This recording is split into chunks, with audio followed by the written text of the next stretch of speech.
And game is selected. Things to do, you have 4 options. Play fence only. Play full game. Entering team select screen. The Chicago Bears, the home team, are selected.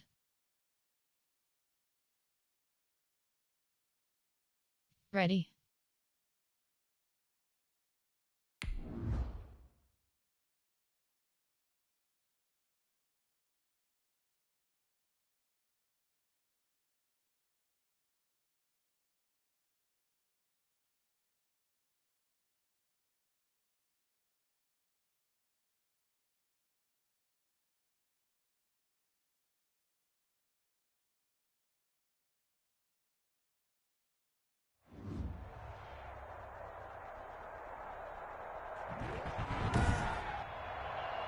Tonight, from Soldier Field in Chicago,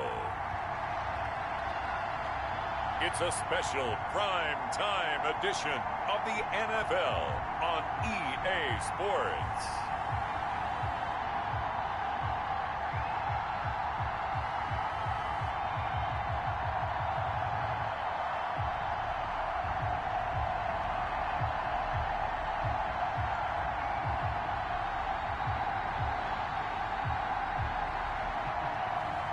We'll see Mitchell Trubisky and the Chicago Bears taking on Kirk Cousins and the Minnesota Vikings. One of the great venues to watch a game in any sport, and one of the best home crowds in any sport, Soldier Field in Chicago.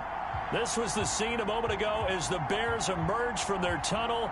Ready for football are they, and ready for football are we, as the Bears get set to match up with the Minnesota Vikings.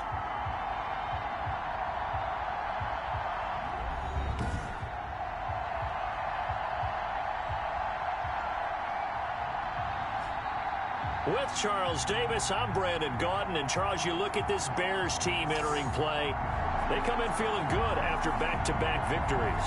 And last week's win was indicative of how good this team can be. It was a complete performance. Meanwhile, for our visitors, the Vikings, they're hitting their stride of late. Winners of 3 of their last 4.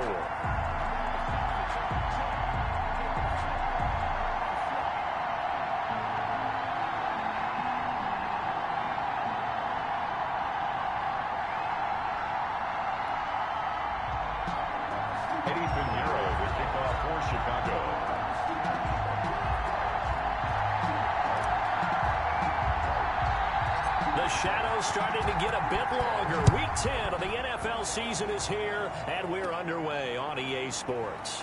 The lane opens here. He's past the 30.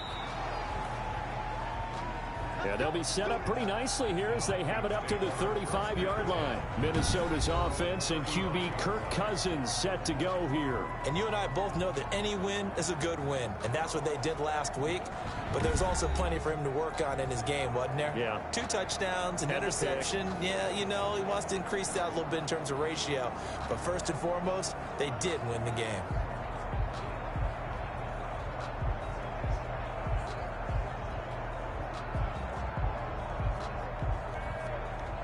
Ball up to the 35 now as they come up on 1st and 10. The first carry now for Dalvin Cook. And he'll get this up to about the 40. 5 yards on the game's first play, 2nd down. So a look here at the key inactives, and we got this list before the game down on the field. And they tell us the same thing every time, don't they? Next man up. No excuses. Be ready to play. That's the mantra of every organization. The key is having guys on the roster who are capable of filling in and playing at a high level. That's when you know you've drafted well, scouted free agents well, and stocked your team just the way you're supposed to. The throw right sideline here is complete. And he'll be out of bounds up near the 45 at the 44. 4 yards on the completion, and it sets up a 3rd down. 3rd down.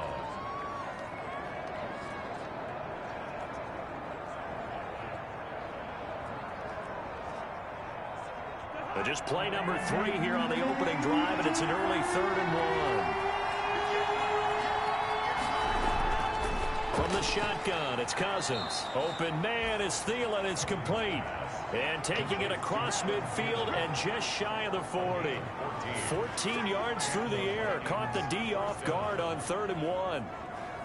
I don't care who you put on him. He's going to be a handful in one-on-one throws. Yeah, right now you're right. They're in man-to-man. Maybe need some safety help. I would say that'd be a good idea. Double team him somehow. I'm going to have to make someone else beat me rather than let him shred my defense.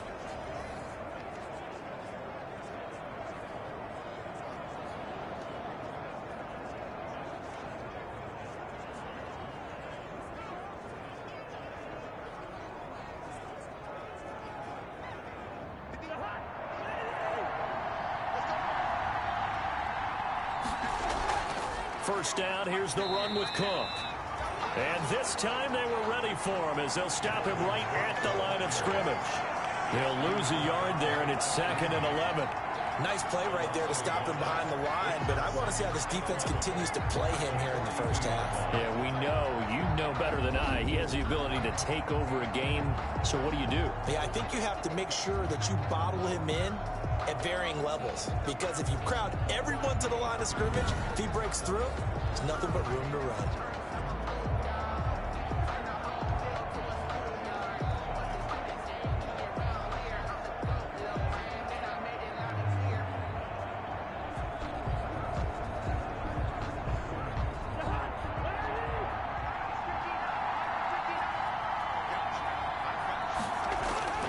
On 2nd and 11 now. Cousins. This one brought in by Jefferson. And he'll go out of bounds after taking it a little further down inside the 40. 4 yards on the completion, and it sets up a 3rd down. But it appears that they read man defense and went to the out route, and what you have to do on that one is the receiver's got to make sure he works the defender towards the middle of the field to give himself space to cut to the outside and have that ball delivered with good timing, and they got it done. First down marker at the 31. It's 3rd down. From the gun, here's Cousins. And this is going to be caught, but they'll say out of bounds. So it's incomplete. Brings up 4th down. Solid coverage by the Bears D. By the way, I got to apologize because I just realized for about the last 4 or 5 plays, I'm eking over into your territory up here in the booth. My bad. I'm going to get back over to my spot. Yeah, we're not talking about our on-air commentary. I mean, what is all this extra paper? I mean, this is unusual for you. My bad. Normally you run a really tight ship. What's going on here? Just like that incomplete pass, I'm going to try to tighten things up here for this next play. And he has got it from 55 yards away. That was never in doubt. Vikings 3, Bears nothing. They were probably hoping to get him a little bit closer for a shorter field goal, but he was able to get it done from deep. Nice little tester for him to begin things, huh? I think he was open for a little bit more of a chip shot. Instead, they made him stretch it out a little bit, but he's got to feel great now that he put it through the pipes. And this carries into the end zone.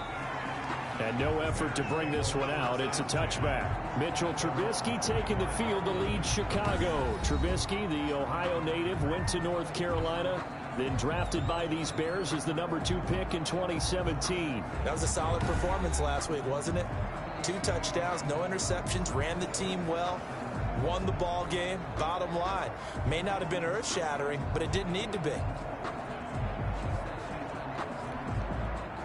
Trubisky brings the Bears up 1st and 10 at their 25-yard line. They'll start out here with a jet sweep. And he'll get this from the 25 to the 30 for a pickup of 5. Defensively here, you're facing a top 5 team in terms of points scored in the NFL. So when they're that high powered, you've got to find a way to hold them under 20, because to me, that's the magic number. 20 points scored gives yourself you give yourself your best chance to win. So if they're up around 24, 28, 30, they could be in some trouble. And I think so, because then you turn it into a shootout, and that means your offense has to keep pace.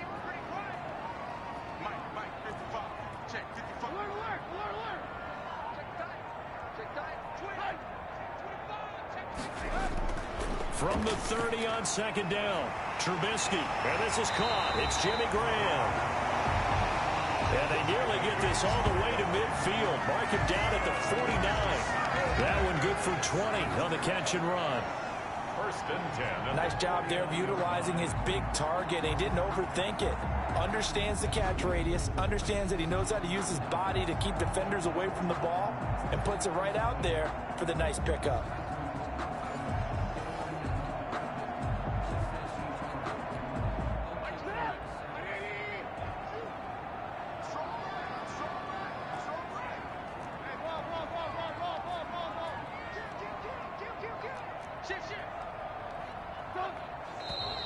And now some motion before the snap.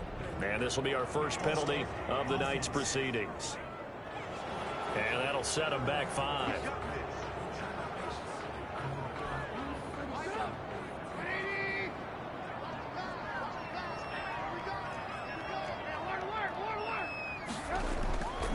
Now Trubisky going to give this to Montgomery.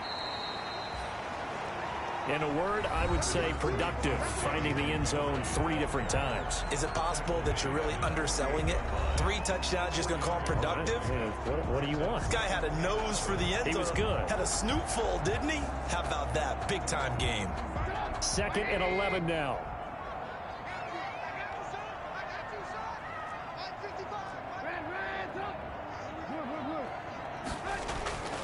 Throwing here, Trubisky. And quickly into the hands of Robinson. And this is going to turn into another first down as the tackle is made at the Vikings' 34-yard line. First catch so far for the man who led the NFL coming into the weekend. He's got a first down. If you're going to blitz, likely going to leave you in man coverage with this guy, and that is less than ideal. It is, because just about any offense that has an elite receiver, if you blitz and have him in man coverage, you're going to him, even if he has an elite defender on him, because he usually knows where the ball is before the defender does. From Viking territory now, they'll come up 1st and 10 at the 34.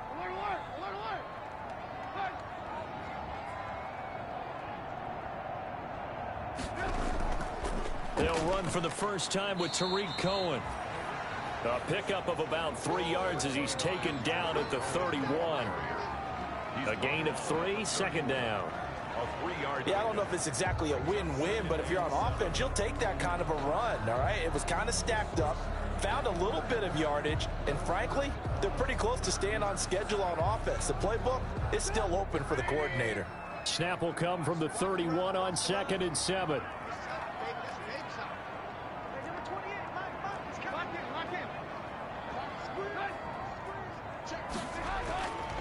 Out of the gun, Trubisky. Middle of the field, it's Robinson. And this is going to turn into another first down as the tackle is made at the Vikings' 18. A gain of 13, it's a first down. This drive, it's been a good mix. 3 passing plays, 3 runs, hitting on all 3 of those passes, and the last one putting him in the red zone. So wouldn't you think play action right here? Because you've got the ability and had the ability to run it and throw it. Go play action and take your shot at the end zone. So from inside the 20, here's 1st and 10 at the 18.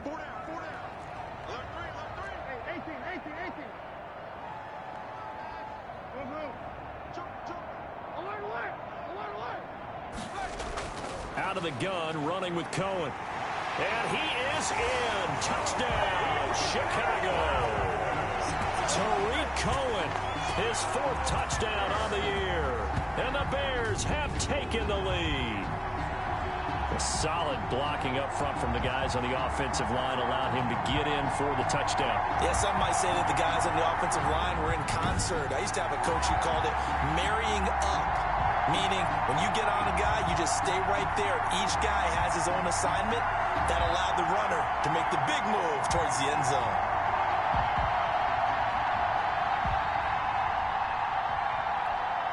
Eddie Pinheiro now for the extra point.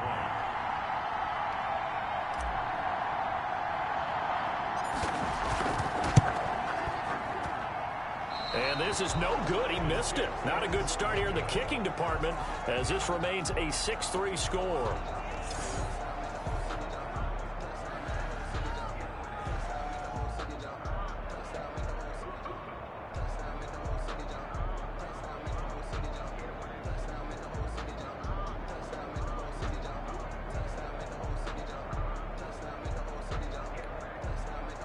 Eddie Pinheiro to kick off for Chicago.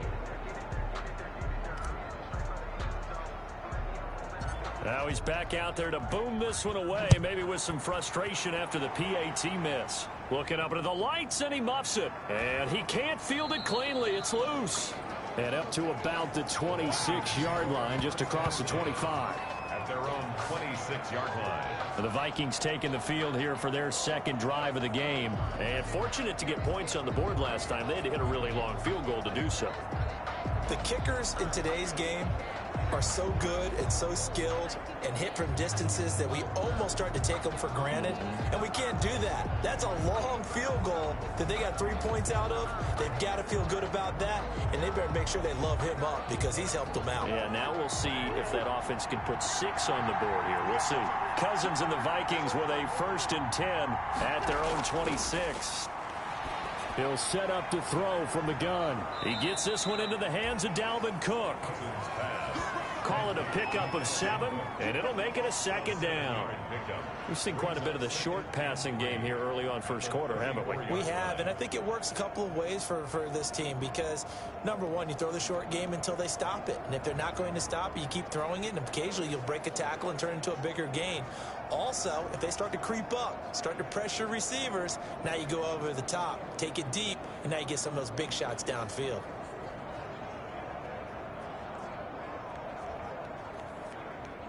Able to get 7 on that 1st down pass play. 2nd and 3. Cousins gives way to Cook. And he'll bring it up here to right at the 40-yard line. 6 yards the pickup, and that's a 1st down. And it's pretty evident when you watch how Minnesota plays, just how important Dalvin Cook is to their offense. A 1,000-yard rusher a year before, the first one the Vikings had since Adrian Peterson was dominating their carries. And having Cook in the lineup for the bulk of the season, that made Minnesota exactly what their head coach Mike Zimmer wanted them to be. A much more physical team that complemented their defense. Now here's a throw that's taken in by Tajay Sharp. And they get to him after a gain of 6 to the 46. A 6-yard pickup. One thing you're hoping for when you run drag routes, you're able to hit a receiver in stride, and he can pick up a lot of yardage after the catch. But in this situation, the defense was effective, able to stop him before he could get a good head of steam going. 6 yards was the pickup on the last completion, so here's 2nd and 4. Rudolph on the receiving end from Cousins. And he'll take it down shy of the 45 at the 46. 7 yards there and a 1st down. When the offense reads blitz, doesn't matter where it's coming from, tight ends know that they become a big part of the passing game because they should be an easy outlet when all those extra bodies are trying to get to the quarterback. A hot route, so to speak. So into Bear territory now. This is 1st and 10 at the 46. Working out of the gun, Cousins. Looking right sideline, but it's incomplete. They've given up a few 1st downs on this drive, but getting the incompletion there, that should give them something to build on and maybe turn the tide.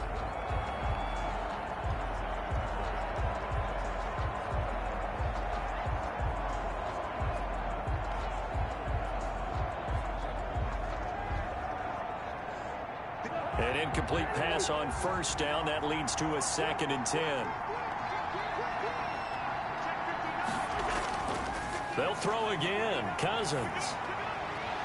That one into the hands of Thielen, complete. And he's going to have another 1st down as the tackle's made here at the Bears' 25-yard line. A gain there of 21 yards. 1st down. Oh, that was a pretty route right there because it's all about finding a window on a route like that. He lined up on his left, ran the deep in route over the middle, and the ball was right where it needed to be. Really good trust between quarterback and receiver. Really good completion.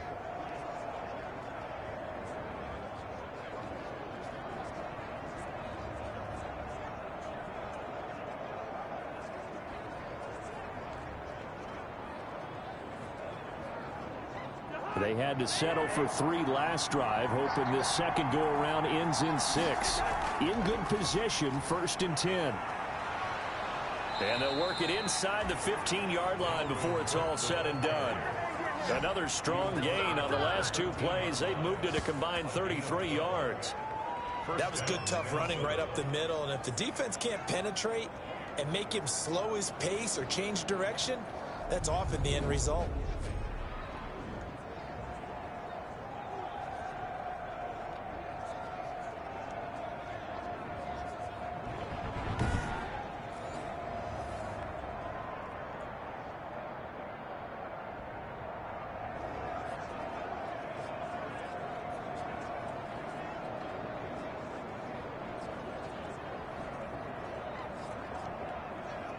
From the 13 now, they work on 1st and 10.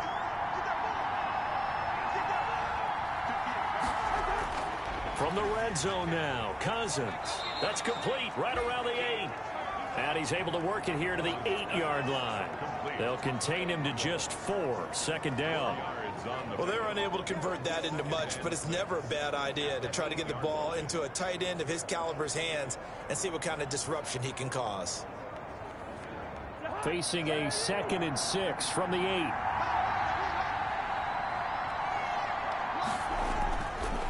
On the ground, it's Cook. And a nice pick up there. He gets about 5 down to the 4-yard line. That's a really nice job by them picking up the run blitz and detecting it and blocking it and turning it into a nice run. And a lot of times you think if you blitz a running play, you're going to smother it. But a lot of the blitzers, they come in a little bit high. They don't have great leverage, and they're easily blocked and turned to the side. On 3rd and 1, here's Cousins. To the end zone, but it's incomplete. Brandon, we saw these defenders flying to the football in their win last week, and nothing has changed. They're still moving around quickly and forcing incompletions.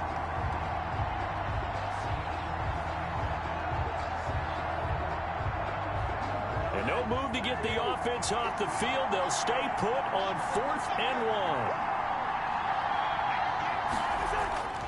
1. Now Cousins here on the bootleg. Blitz coming, and down he goes. The former first-rounder Barkevious Mingo.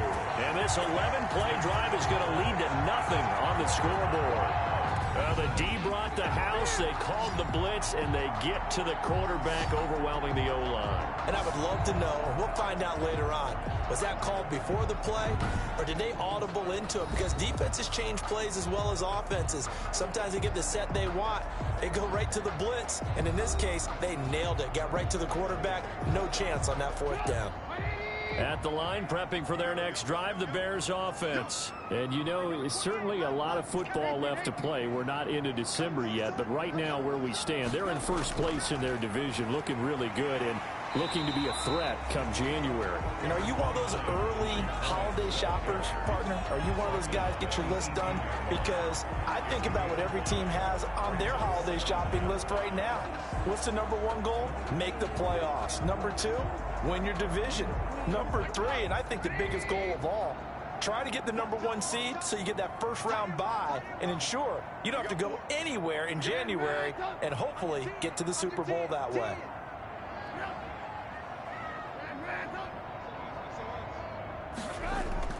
They'll run on 2nd down with Cohen, and they'll get him down here at the 23. 6 yards the pickup, and that's a 1st down. Well, they're making an effort to get the ground game going tonight. So far, it's working. I like what we're seeing from the offensive line. They seem to have the leverage going, and they're controlling things and reestablishing the line of scrimmage, moving that defensive front backwards. But also like what the runner's giving us, too. It appears that he's been waiting all day long to get out here and take off.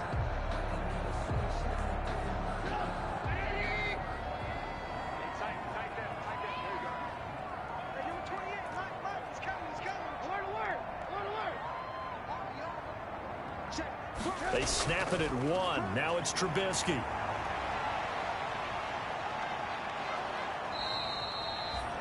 He lost 6 there on the 1st down play. On the tackle.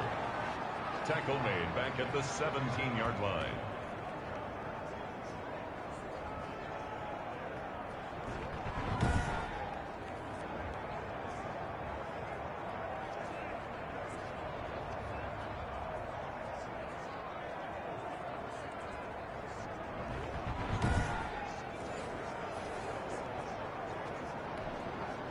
Second and 16.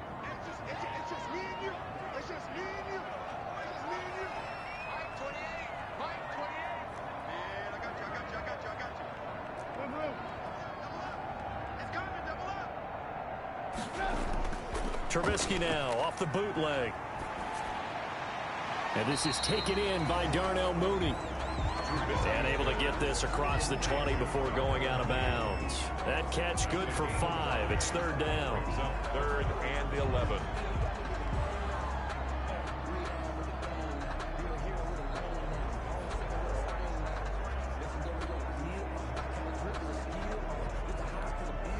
An extra defender in the secondary for the Vikings here on third down.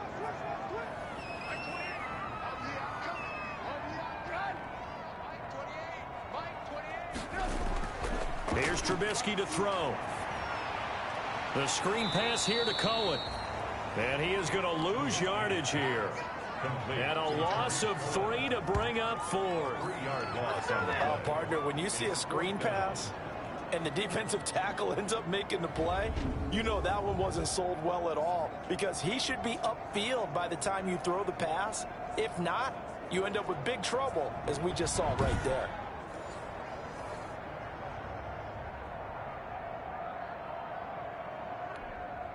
So on fourth down, on is the punter, Pat O'Donnell, to kick it away. Amir Abdullah deep for Minnesota.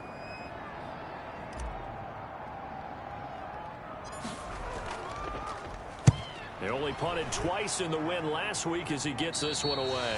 That'll go for only 17 yards on the punt. And the Vikings, they'll be set up well as they take over in great field position. 1st and 10. Now the Minnesota offense set to take over again. And last time they had it 4th and goal, rolled the dice, didn't get it. Now they've got to put that behind them, try to put together another drive. A simple tip of the cap, a nod of the head to the defense. Congratulations, you got us last time, but you didn't hold us the whole time. We got down to position. We were able to be in position to score. Let's go ahead and attack again. Continue to have that kind of confidence, not worry about the one play that didn't allow them to get into the end zone. And this time they'll be trying to get it into the end zone. We'll see what they do. And a short gain there down to the 37-yard line. There to make the tackle, Khalil Mack. It's a pickup. Well, that's just a pile of bodies there, and that's when you kind of find out who's a tough guy, right? Who can stand up and make a play. It was only a 3-yard run, but for both sides, they had to walk away from that feeling like, okay, I can stand up when the going gets tough in here. This a 2nd and 7 from the 37. Throwing is Cousins. But it's caught on the right side at Smith. And he gets this down inside the 35 before going out of bounds. Only 3 yards on the catch. It's third down. Not a big window to throw. Coverage wasn't too bad there. Yeah, they had him under wraps pretty well, but somehow able to muscle his way open and catch the ball.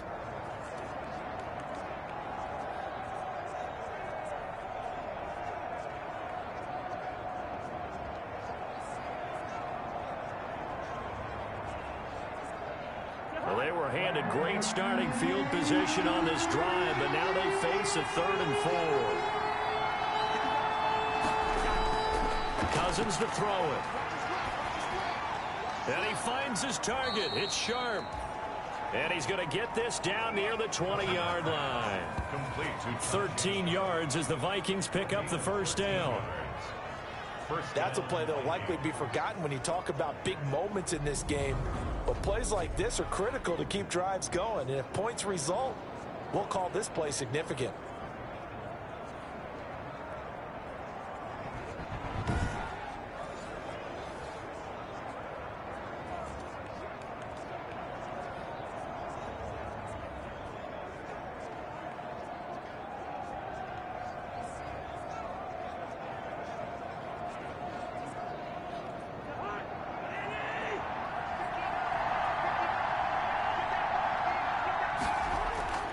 They go play action here on first down. He rifles one that's intercepted. Picked off by Tashawn Gibson. And he'll go down inside the 15 at his own 13-yard line. And that's a great example of ball skills right there, partner. You and I do a lot of games, and I can't tell you how many guys look to run with the football before they've intercepted it. So that's a nice job of focusing on the task at hand and coming away with the interception.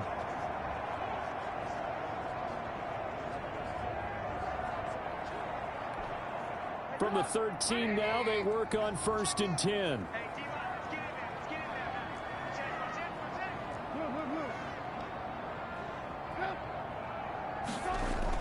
After the interception, here's Trubisky. It's caught on the right side by Robinson. And he gets this one just shy of the 35 to the 34. The end result, 21 yards. Right after the turnover, they come out throwing. And that means it's a sudden change situation. We used to practice it on defense. Sudden change, get out there, stop the offense. But you typically run out there a little bit unsettled. I think that's why he came right out throwing the football, hoping to catch him off balance. And he did.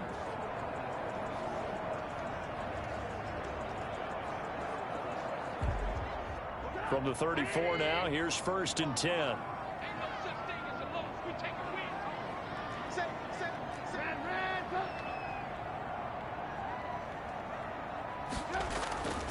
On the carry, it's Montgomery. And he'll get this up to about the 40. Now we're going to get a stoppage. Appears to be an injured Bear on the field. We'll check on his status when we get back.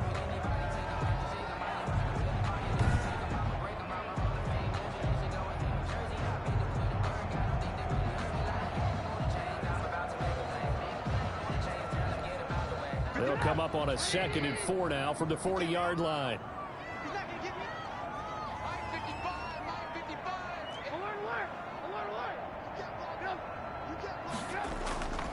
Montgomery. And he'll get up near the 45. They'll spot it at the 44. 4 yards the pickup, 1st down. Not a whole lot there. The defense was ready, it looked, for that run-pass option. You get the sense the next time he has that opportunity, he may keep it himself and get to the perimeter. Probably owes his back a little bit of an apology on that one, huh?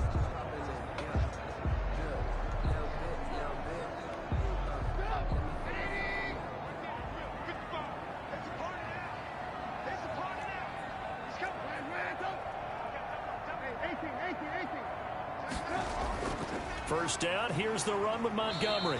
And a minimal gain here as he's up to about the 47-yard line.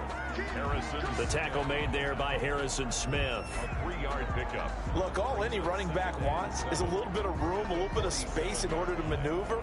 But he also understands how difficult it is for his offensive line up front. So if they give him any space, he realizes his job to make more out of it than what they give him. Picks up 3 on that carry. 3 yards on that last carry. Here's 2nd and 7.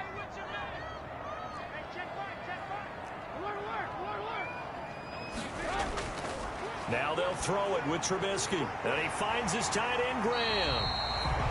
And this is going to turn into another 1st down as the tackle is made at the Vikings 36. It's a pickup of 17 and a 1st down.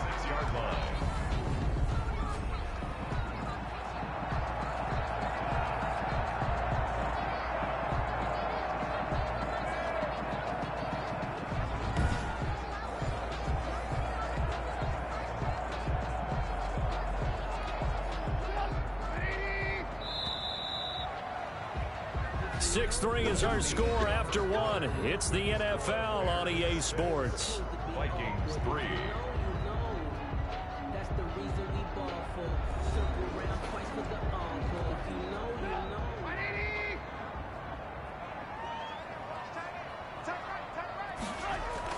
First down, a run with Cohen. He'll be brought down on the 30-yard line after a gain of 6. Cohen, the ball carrier. Well, I think after that run, the defense getting back in the huddle and looking at each other and maybe starting to question their confidence a bit.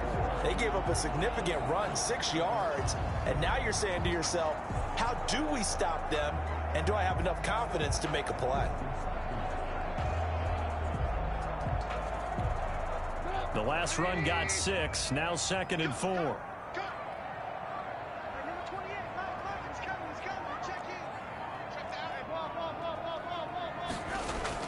Now a shotgun handoff to Cohen, and only able to muster a couple down to about the 27. Now that call makes sense because they've been throwing it well on this drive, and once again they showed passing formation, showing the shotgun. Then they ran out of it. That's a nice play by them defensively, though, to hold it to a short gain.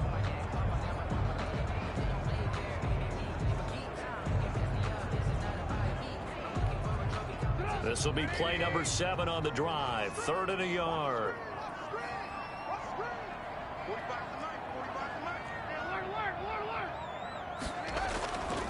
They'll run it. Here's Montgomery. And inside the 20 before he's brought down. A Chicago first down there on a gain of 11. Nice gain there by the second-year runner out of Iowa State, David Montgomery, who often finishes his runs moving forward and knocking defenders back. He finished tied with Josh Jacobs for the most carries by a rookie last year. But what the Bears need from him, improve on his 3.7 yards per attempt. If he gets that up into the fours, look out. He can control a game with his running.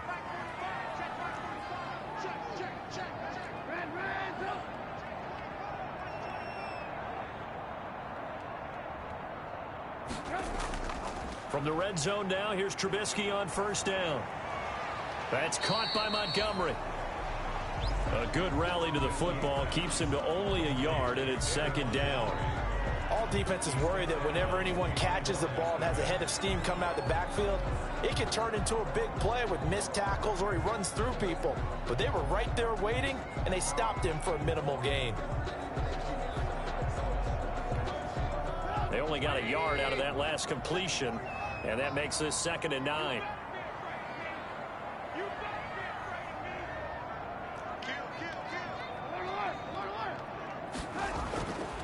Now it's Trubisky. Now Trubisky lost the football. Kirk Cousins set. A fumble on the play. Much like a running back going through the line, quarterbacks have to be aware of protecting the football as well. He left it exposed that time, wound up having it knocked free, but fortunately, had an alert teammate who was able to get it.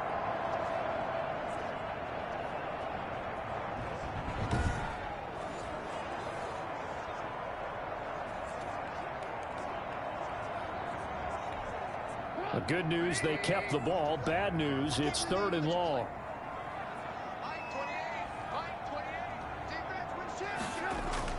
A play fake to Montgomery. Now Trubisky.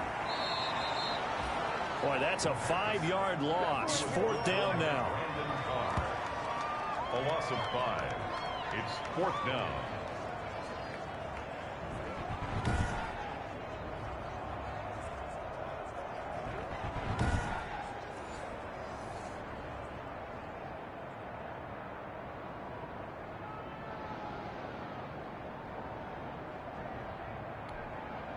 Eddie Pinheiro on now for the Bears. It'll be a 47-yard attempt from the left hash.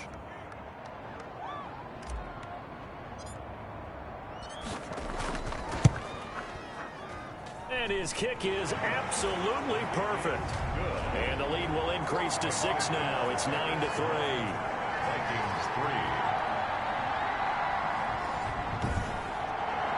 So a dozen plays on that drive, CD, but in the end, it yields just the 3 points. Well, they were able to keep the defense on the field for a long time, but let's be honest about it. That's about as unsatisfying a drive as you're going to get. 12 plays and you only get 3 points out of it. Not quite the ending they were looking for.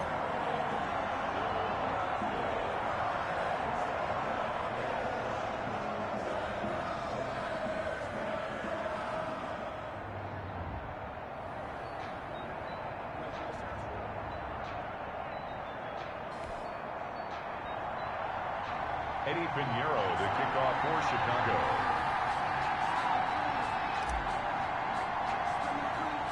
After the field goal, on to kick it away is Pinheiro. On the return, here comes Amir Abdullah. Oh, a good-looking return set up here. On the return, the Vikings take over 1st and 10 at their own 31-yard. Kirk Cousins and the Vikings offense back on the field. And he comes out on the heels of an interception he threw last time they had the ball. Yeah, and you know, the quarterbacks that I know that are the best ones, the ones that really know how to lead their team, they tell them, that's on me. That's my bad. But let's go back out there and move ahead again, guys. We can get this done. One good thing for him, it did only lead to 3 points and not a touchdown after that turnover. Big thanks to the defense. Cousins and the Vikings with a 1st and 10 at the 31-yard line. He'll start by handing it off to Dalvin Cook. And he will lose yardage here to the 31-yard line. Officially, it's a 1-yard loss. That's going to bring up 2nd and 11. This defense is really flown around in the first half. They've gotten to the ball carrier before they can really get started. Offense got to come up with something else in order to try and get this running game going.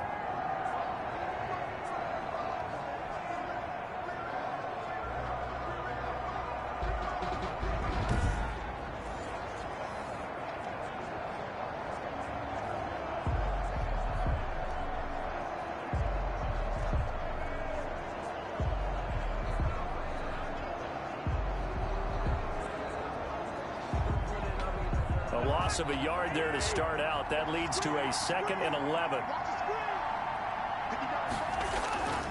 From the shotgun, it's Cousins. That'll be complete to Cook. That'll leave them with a 3rd and 2 coming up. They got 8 yards there. Oh, I came to my feet on that one. I thought he was getting close to breaking that one big, but in the end, give some credit to the defense, finding a way to get to him and forcing a 3rd down. The Vikings on 3rd down. They've hit 2 for 4 thus far. This time they face a 3rd and 2. To throw is Cousins.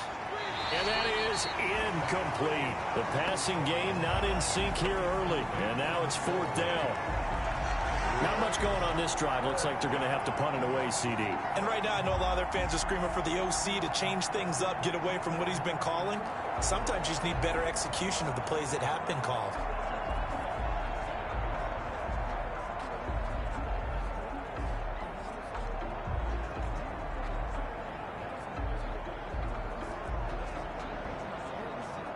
So on 4th down, Britton Colquitt on to punt. Tariq Cohen is deep for the Bears.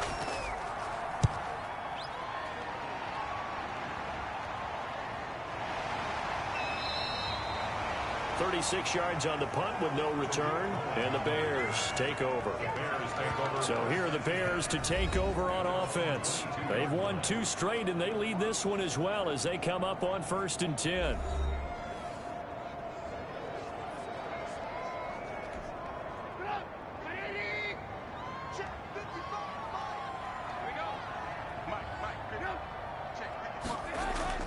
They'll start on the ground with Montgomery. And he'll be out of bounds right at the 40. An excellent way to start the drive there, 18 yards. We often give credit to the O-line there. 2 tight end formation. Those tight ends block pretty well also. Yeah, and that's one of the most dynamic positions in football now. The tight ends who can block at the line of scrimmage at the point of attack, and they can also get downfield and catch the football.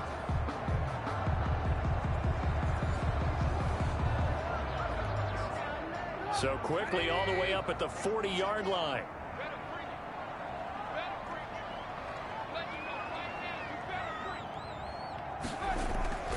Draw play here. Trubisky gives to Cohen. And he gets this one to midfield before he's brought down. A Chicago 1st down there on a gain of 11. What makes a draw play like that successful? Well, we did see it where he made the first wave miss, and that was a big part of it. But a lot of it is just being actors back there, making the defense think it's going to be a pass.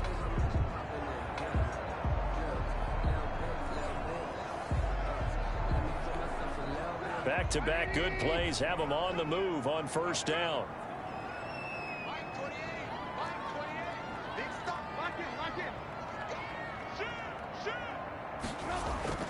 From midfield now, here's Trubisky. The Vikings after him, and they get there for the sack. Yannick Ngakoue able to record his 5th sack of the season. There's a little bit of defense right there. Nickel set, 5 defensive backs. They just snuffed out every route that was going. Quarterback never got rid of the football.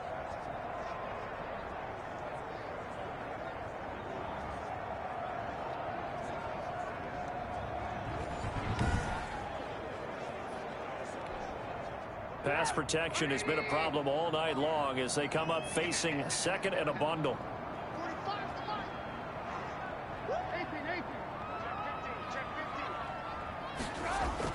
Trubisky gives to Cohen. They get 2 yards back, but they're going to need a lot more than that here on 3rd down. Well, that's not a run that's going to make any of the highlight tapes, but they've been moving it well all game on the ground. This is another one that keeps them moving forward.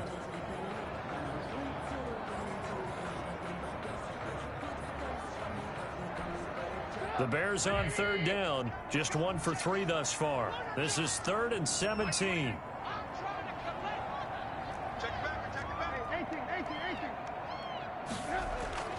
From the gun, it's Trubisky. Middle of the field, it's Robinson. And he'll only get this to about the 44 as they stop him short of the line to gain. It'll be a gain of 12, but it will also lead to 4th down. So much about this game is just understanding situations and then having to execute, isn't it? Guard the first down sticks. Don't let them get there. And they rallied and made the tackle.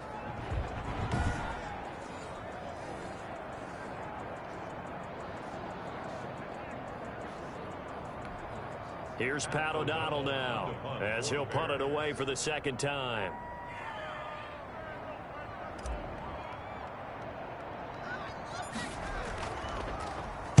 And here's a very low line drive, almost whiffed on it.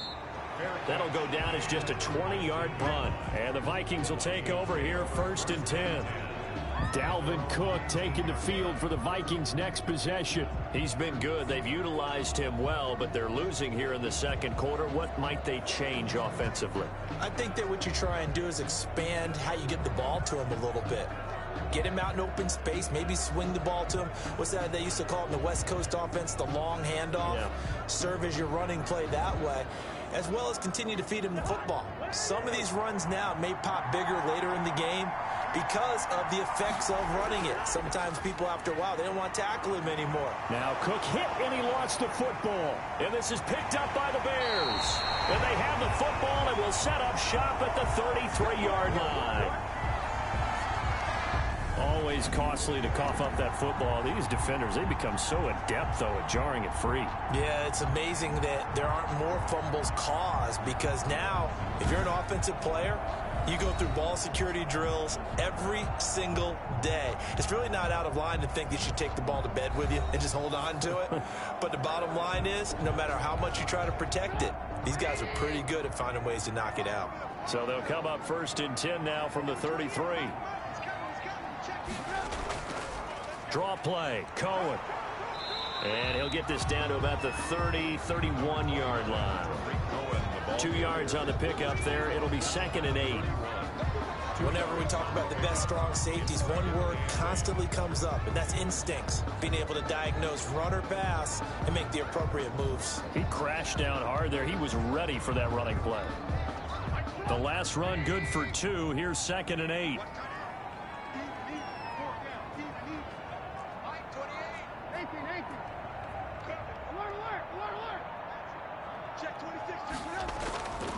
Here's Trubisky. He's got a first down and much more inside the 20. And he's got it all the way down to the 12-yard line. 19 yards to pick up there. Move the chains. Well, remember, they tried to give him the ball and let him run on the last play, but I think the light bulb went off in their play caller's mind, and this time they get it to him the more conventional way, and it's much more successful as well.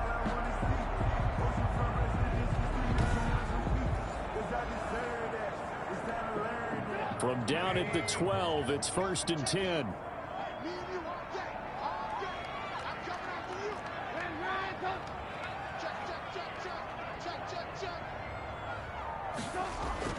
Out of the gun, Trubisky. This will be caught just inside the 10. And now they're inside the 10 as he's brought down at the 9. They'll contain him to just 4. 2nd down. They like going to him in the slot. He catches another one. I think this comes under the heading of until they stop him, why not go back to him? He has something going really well. Great working relationship with the guy throwing the ball, and they keep making the connection. 9-yard line, 2nd and 6.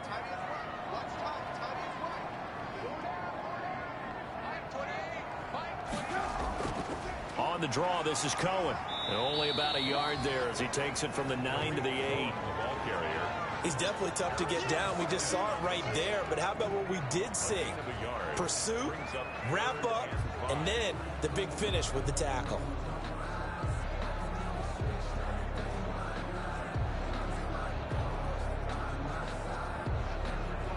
The Bears on 3rd down. They've only converted once in 4 tries. This will be 3rd and 5.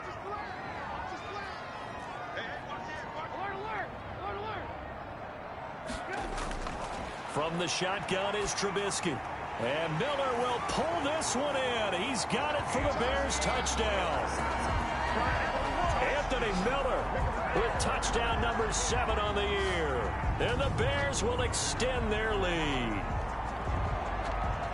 A lot of people might call this backyard football. Sometimes just understanding who you've got out wide and who you're going to throw it to. Give him an opportunity to go up and make a play, even when contested. Looks like that one worked out pretty well. The trust factor, in effect.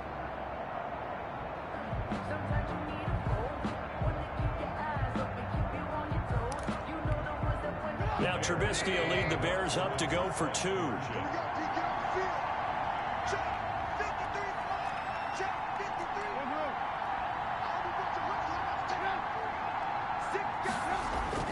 Now it's Trubisky. And he's got it.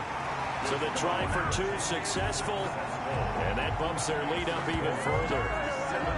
So they elect to pass there on the 2-point try. Sometimes could prove risky there. It worked out. Yeah, and I love how you bring up that it can prove risky, because if you get it intercepted and they return it, that's 2 points for the defense, but not on that play.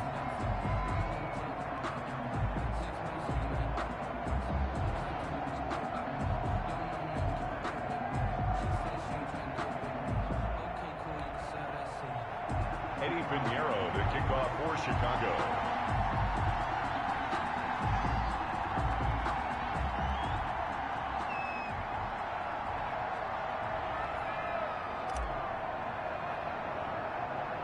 Now after the touchdown, here's Pinheiro to kick it off.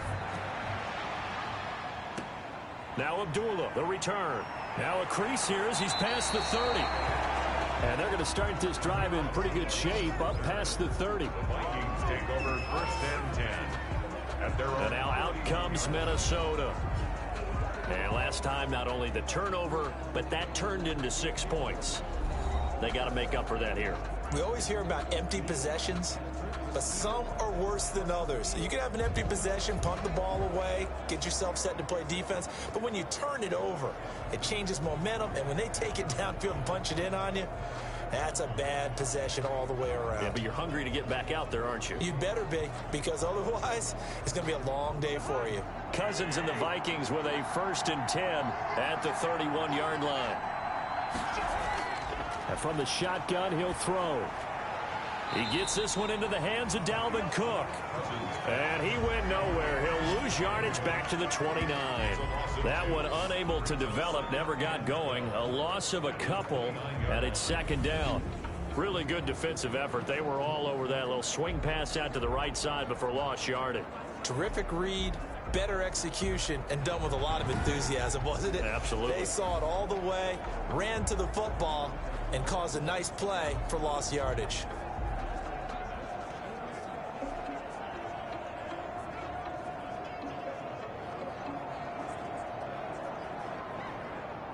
Second and 12 after the 1st down pass play went backwards for 2 yards.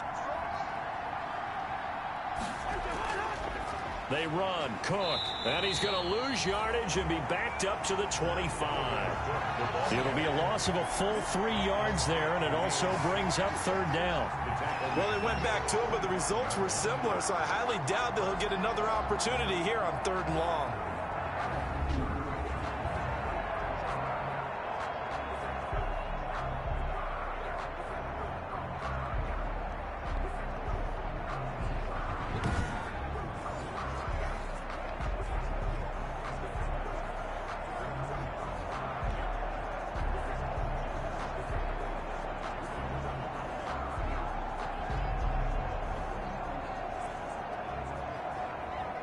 The Vikings on 3rd down, 2 for 5 to this point. This is 3rd and 16.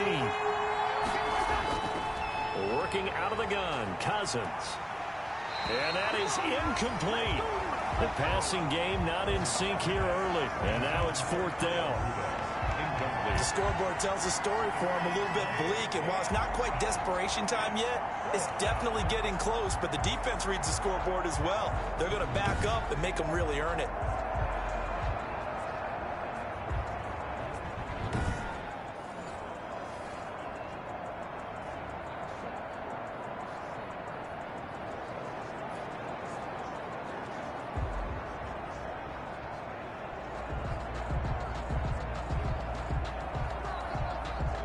Here's Britton Colquitt now as the drive goes backwards, so he's on to punt it away.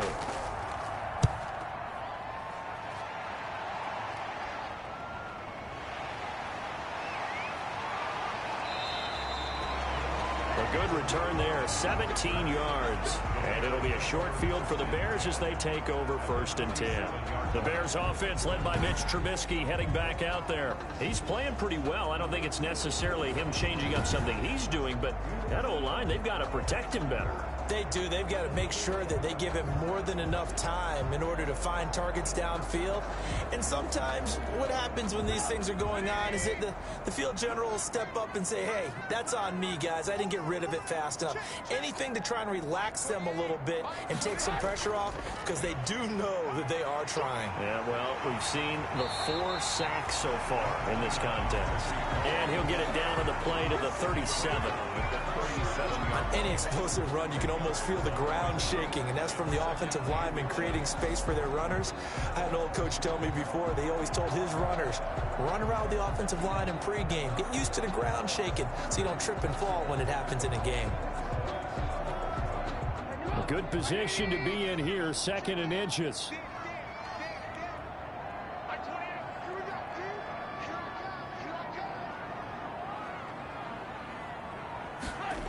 Back to the ground, this time Montgomery.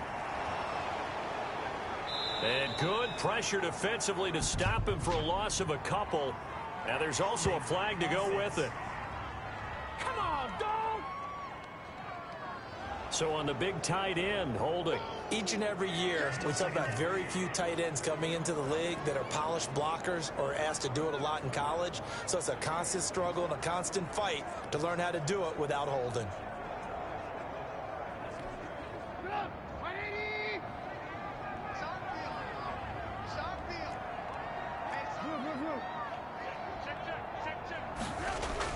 Now Trubisky to throw on 2nd. And they're going to get him.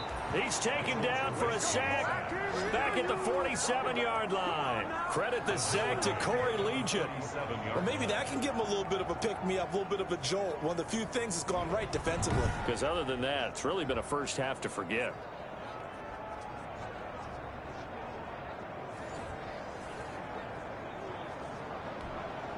After that sack we just saw, Trubisky and the Bears deal with a 3rd and long.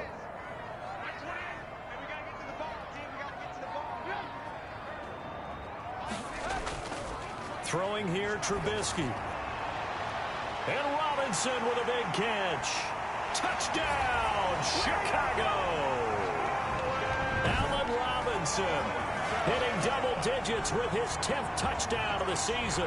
And the Bears will add on to their lead.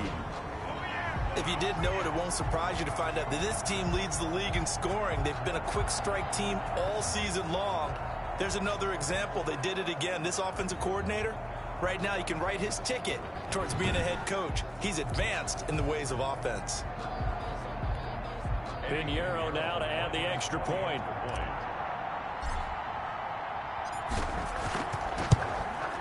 And he atones for his miss the first time around, as this one is up and good to extend their lead. The drive there only spanning 3 plays. And it culminates in a touchdown for Chicago.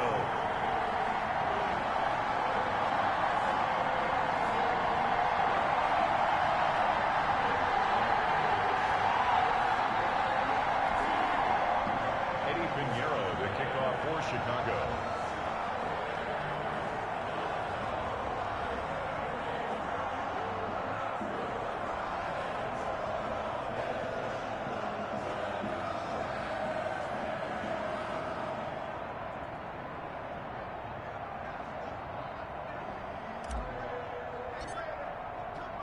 Now after the touchdown, here's Pinheiro to kick it off.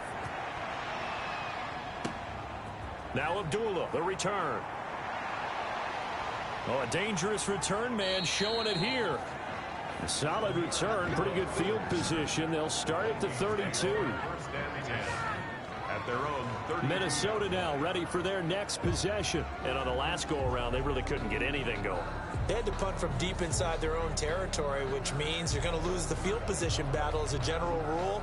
What they're looking for now is a little more consistency, move the ball at least a few times on offense, get a couple of first downs, and hopefully flip the field. Yeah, just something to build off of. That's what they're looking for here. Cousins and the Vikings with a 1st and 10 at about the 32. Here's Cook as they begin on the ground. And he'll get this up only to about the 33. Credit him with a 1-yard gain there to make it 2nd and 9. Well, sometimes you just have to give credit to the defense. Great job there at the point of attack, holding up. They won their battles at the line of scrimmage, left him no space to try and run. A really nice job swarming to the ball carrier. Ball at the 33, 2nd and 9.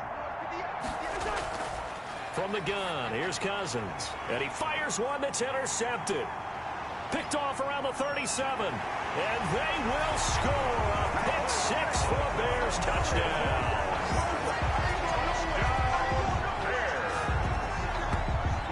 That pick 6 extending this lead even further. And boy, it's been a while since I've seen a team struggle this badly in the first half. I think all they want to do is get to the locker room, try and regroup, and come out to start the third quarter.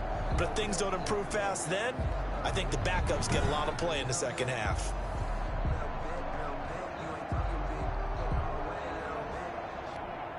Pinheiro now to add the extra point.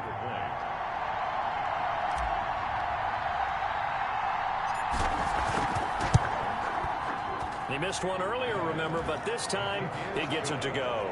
So the defense creating some points, not only getting the interception, but then returning it to the end zone for the pick 6.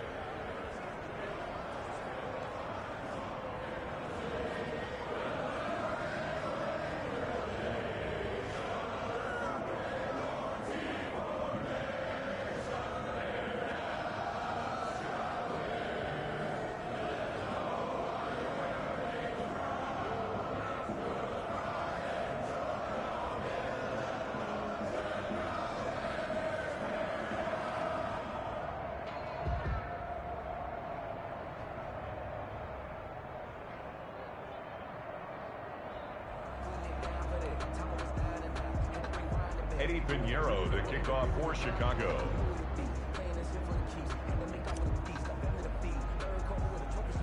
So they throw the pick 6. They'll get another shot at it now as this one's in the air. Now Abdullah, the return. And they're going to start this drive in pretty good shape up past the 30. The Vikings take over 1st and 10. At their own 31-yard line. Now the Minnesota offense set to take over again. And fresh off the pick 6, they've got to forget about that quickly. In this case now, the guy throwing the ball, he's got to be like what we talk about with defensive backs who get beat for a long touchdown. Short-term memory, right back out there doing the things that he does best, and knowing that taking care of the ball is paramount. Here's his opportunity. All comes back to those defensive backs for the former DB, right? I don't know where that comes from. It just kind of emerges out of me for some reason. It's deep in there, right? A short gain of just over 2 yards as the first half clock dips inside of 3 minutes. Well, we know he's an electric runner. Earlier this half, you were wondering how they were going to bottle him up at different levels. That was your suggestion. Some mixed results. Yeah, certainly, because we have seen him bottled up at times. We've seen him play him very well. We've also seen him pop the cork a few times and get out of there, haven't we? We have indeed. Throwing on 2nd and 8. Cousins. That one into the hands of Thielen, complete. And they'll get it up just short of the 45 at the 44. It's a gain of 10. It's a first down on a gain of 10. First down. When you're struggling on offense, you're looking for anything possible to get you going. Sometimes you do it like basketball teams that don't normally press. You put a press on, bring people to life, make them move a little bit quicker. Maybe that'll help them as they head towards the half. Off the play fake, Cousins. And Rudolph has it, the tight end. And he'll take this to the other side of midfield before going out of bounds. 11 more on that one and another first down. First down, Minnesota. And I don't think there's any question that this offense is going to need to hit on a few more plays like this. It's been a difficult first half for them, to say the least. And I do believe if they want to get back in this game, they need to start right now. It's kind of like making adjustments. If you try and wait until the half, it's probably too late. They need to get going right here.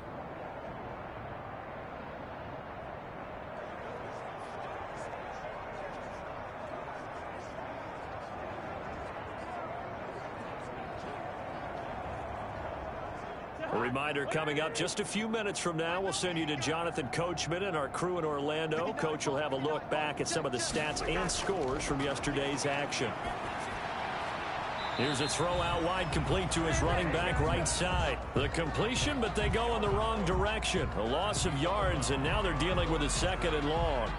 Well, I know it goes against the instincts of the person catching the ball, because all you're ever taught is catch the football, don't drop it. But drop it there. Yeah, in that situation, dropping it would have been better. End up losing yardage, even though they completed the pass. As good as a sack. Yeah, how about that? Although they won't get the same credit for it, and it won't help them at contract time. Oh, the ball comes out on the hit, but they'll say it's incomplete. To this point, I've been impressed with the work defensively. They have not allowed a lot of receivers to run free. And there's another example, another incompletion.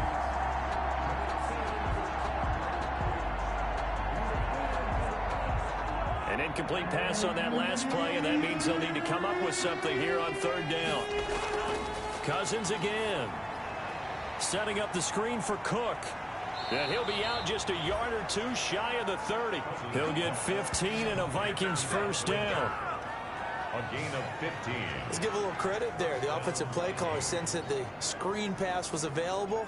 Whenever you're getting a lot of heavy pressure towards your quarterback, that's when you're thinking about running the screen and using that pressure against the defense. And it worked very well there for a first down.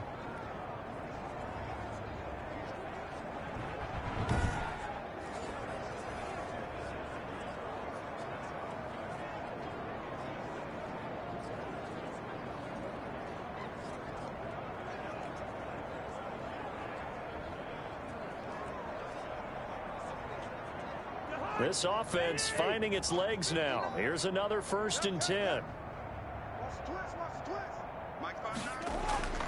They'll throw again. Cousins. That is caught. It's Tajay Sharp. A good pickup there. 8 yards on the first down completion. It's a gain of 8. Fired that one in there, able to make connection on a nice in route. With those faster passes when they're going that fast, any hesitation as a quarterback that the deflection, if you miss, might be bigger and lead to an interception? Yeah, and the deflection works both ways. Maybe a defender gets a hand in the way and it pops in the air. And sometimes you throw it so hard your receiver can't handle it, and he pops it up in the air for the defenders to grab as well. But a moot point there as they were able to connect. And he's going to have another first down as the tackle's made here at the Bears 14. It's a first down on a gain of 10. First down. They ran that one well, and not only did they pick up a nice chunk of yardage on the screen, they sent a message to the defense. Rush the passer all you want, but you better be careful. We can hit you going back the other direction.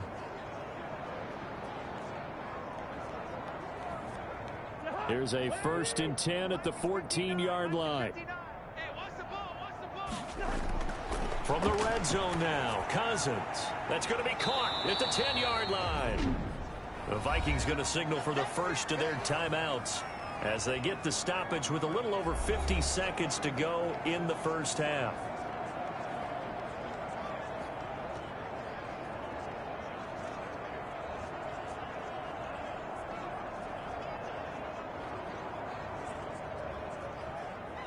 From the 5 now, 2nd and a yard. Hey, pick your game up. Mine's 59. Mine's 59. Again, it's Cousins. Under pressure, down he goes. Sacked at the 10. Now the Vikings will use the 2nd of their timeouts as the clock shows 50 seconds to play here in half number 1.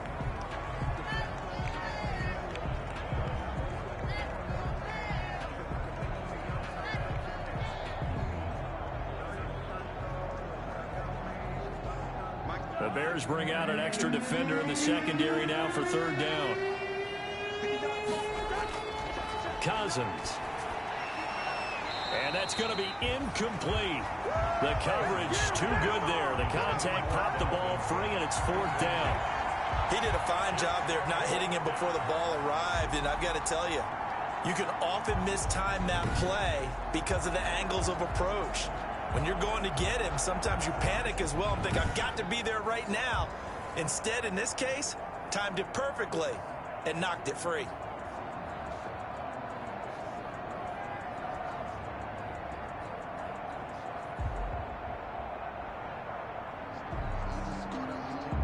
And for the second time tonight, this field goal unit comes out here. 27-yard attempt.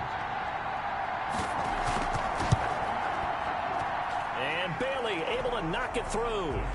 And that drops a deficit from 28 to 25. 31, Vikings 6. No problems in the field goal department so far. He's 2 for 2. Pretty reliable here in this game, isn't he? And to me, that bodes well for them. If they need him late in the game, his confidence should be sky high. The kickoff unit is out on the field, and they will send this one away. On the return, it's Tariq Cohen. And it's a pretty good return here as he'll get this up to the 29. The Bears take over 1st and 10 at their own 29-yard line. David Montgomery ready to take the field for the Bears' next possession. He's been effective so far, over the 40-yard mark here in the second quarter. Don't forget about those guys up front, though. They've been effective, too. The leverage game has been in their favor. They've been the ones who've been able to bend their knees, drop their hips, and get a little bit lower than the guys on the other side of the football, and they've moved them out of the way for the runner. Sometimes that's tough for those big fellas. Not an easy thing for them to do. And this will be caught by Mooney. And he gets this up across the 35 before he's out of bounds. A good pickup there. 8 yards on the first down completion. 8 yards on the pickup, brings up 2nd and 2.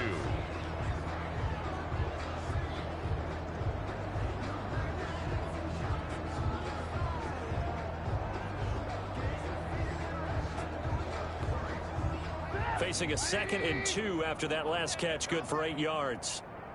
Hey, number 28, Mike, he's coming, check in. Let's go, Heavy. Everyone's ran up. What you got, Heavy? Give me some.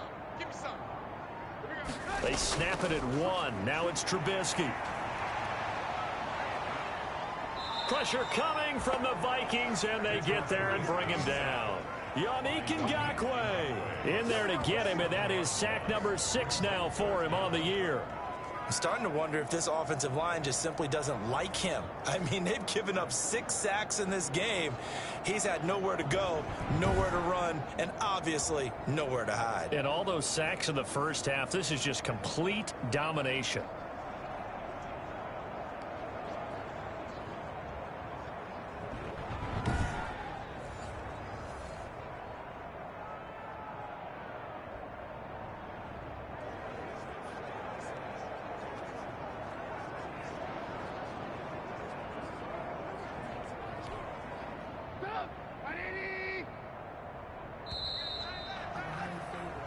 So we've come to halftime after a very one-sided beginning to this one. As we send you down to Orlando, where Jonathan Coachman has our EA Sports Halftime Report. Coach.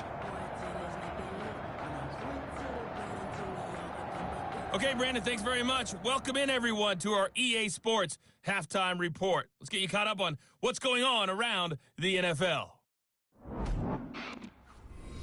We'll begin our tour up at First Energy Stadium in Cleveland, where it was the visiting Texans who were able to come away with the road victory.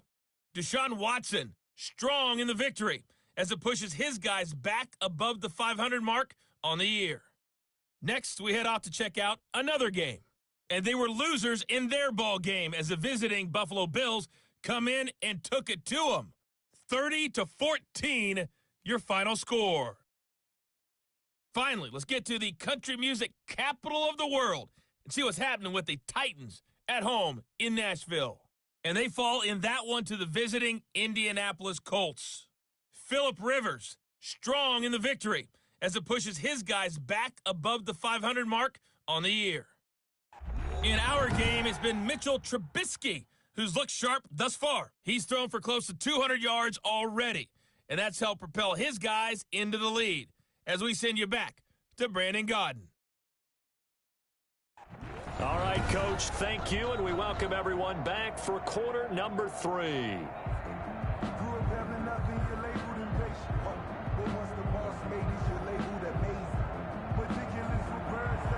Set to resume. Here we go with the second half. The Bears holding the lead and ready to receive the kick. Here's Cohen now to return. And he'll take it up past the 25 to the 26-yard line. On the return, the Bears take over first and 10 at their own 20. So here's the Bears offense now as they get set to start this third quarter. They built a good first half lead. Now they have a chance to add on to it. And what I'm thinking is that the offensive staff spent the entire halftime just working with them on here's what we think they're going to do to attack us in the second half. Nice first half that we've had, guys, but be prepared for some change-ups. We're going to see them when we kick it off in the second half. Under pressure, they got him again. This offensive line flat out cannot handle this pass rush. We've seen it demonstrated time and time again to the tune of 7 sacks in this game thus far.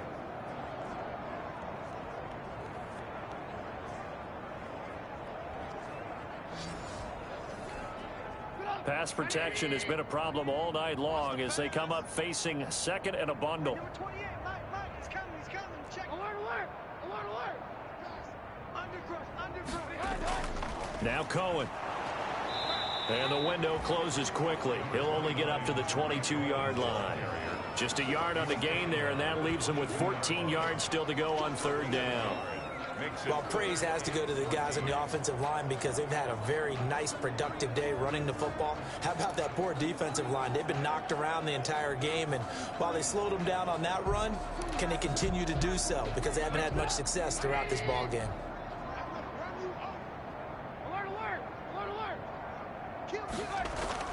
Now Trubisky on third and long. And that is incomplete. Oh, he had a defender right there with him to force that to the ground. And fourth down now coming up. That's an excellent job right there on third down. Like any defense, you never want to let them get anything started, and that would have been a first down. Instead, you saw the contact on time, no penalty, and before this drive could get wings, it's fourth down.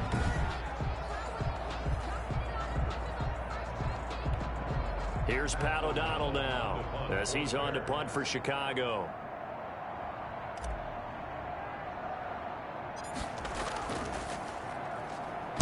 And now a low liner. I think he mishit him. And this will be down just on the other side of midfield.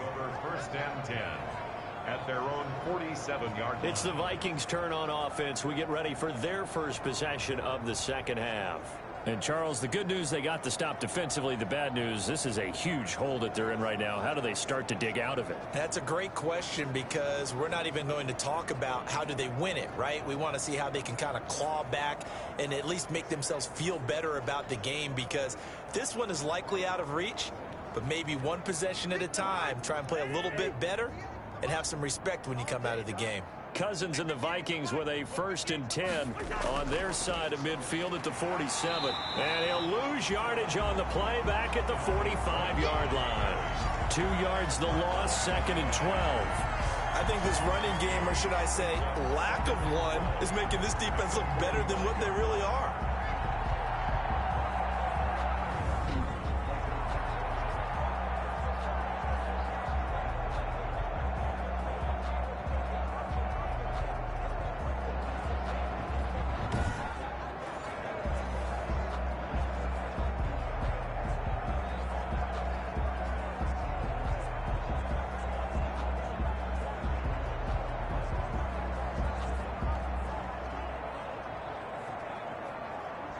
So the opening play of the drive goes backwards. Now they'll come up on 2nd and 12. Mike, check, 59. They run it again with Cook. And he's got it across midfield and into Bear territory. So they get half of what they needed. It'll be 3rd and 6 upcoming. On a 2nd and long, it's really nice to see an offense that has enough confidence to run the football in that situation. I think that goes back to their practice and game planning. They've seen things that they've seen on tape and in previous games that led them to believe that even in a long-distance situation, they can still run the football and gain enough yardage to put themselves in a good spot on 3rd down. On 3rd down, Cousins. They'll try and set up the screen. It's complete. Well, this is going to depend on the spot, but it's not a very generous one. He looks to be about a yard or so short. 5 yards on the screen, but that'll take us to 4th down. Instead of throwing it downfield, Charles, they just tried to dump it underneath there. You like the call? I do. I think it's a high percentage play because you get the completion. And what you're counting on is your back to use his legs and his elusiveness to make people miss and pick up the 1st down. In this case, it didn't happen.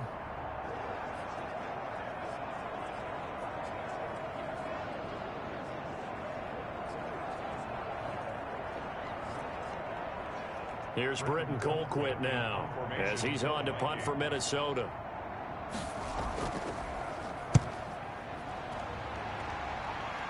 And this will be up to the ruling of the side judge here. He says it crossed out of bounds at the 16-yard line. Here's the Chicago offense coming back out onto the field. They've got the lead. Last time had to punt it, though. What's the key to this drive? I think it's leverage. Leverage. Big guys up front. You know the motivational speech on the sideline is, guys, give us an opportunity. Protect the passer, create space for our runners, and let's go ahead and give these guys. Low man wins. Let's go do it on this drive. We'll watch that leverage on this drive. They'll start things on first with Torrey Cohen. And good yardage as he gets this one up to about the 23. It's a 7-yard carry to set them up with a 2nd and 3. Well, no matter how they phrase it, staying on schedule, staying ahead of the sticks, whatever you want to call it, 7 yards on 1st down, that fits the bill.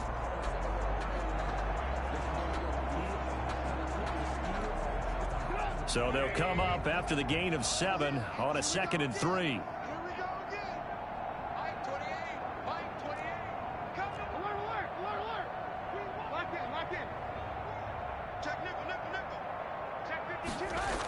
They try again with Cohen. Call it a gain of 3, but not enough to move the sticks. It'll be 3rd and about a foot or 2.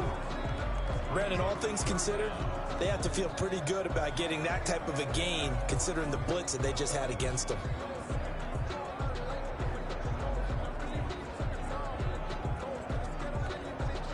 And on 3rd down, a nickel formation here defensively.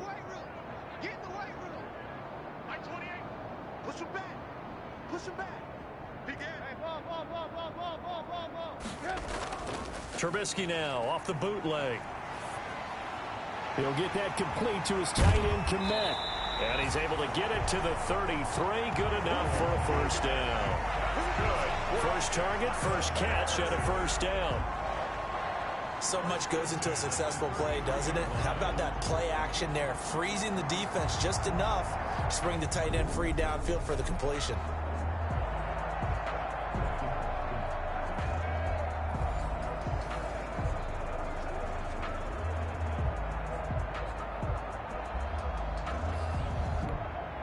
So they'll come up 1st and 10 now from the 33.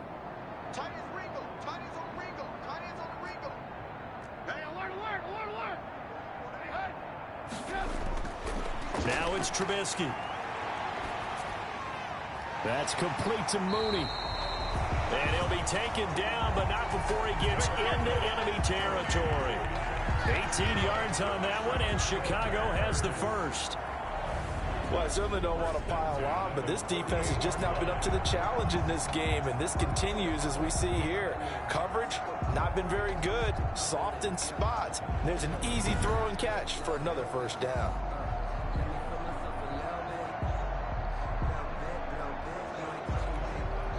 So 1st and 10, and if they score on this drive, might have to start digging in our second half blowout material.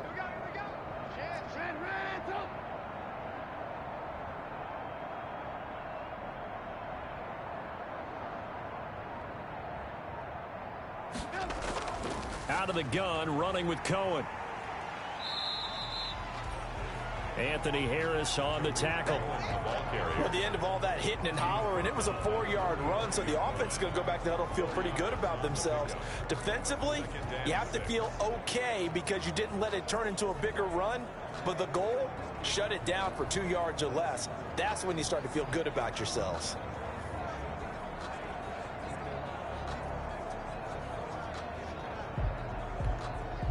Following the pickup of 4, here's 2nd and 6. 45. Mike, 45. Alert.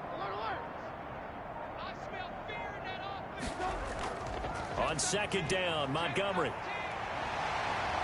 And he gets it inside the 35 and just shy of the 30. A gain of 13. It's a 1st down. Well, you certainly have to give a little credit here because they're playing this game now at their pace. This is ball control football, sustained runs, taking their time and making it work.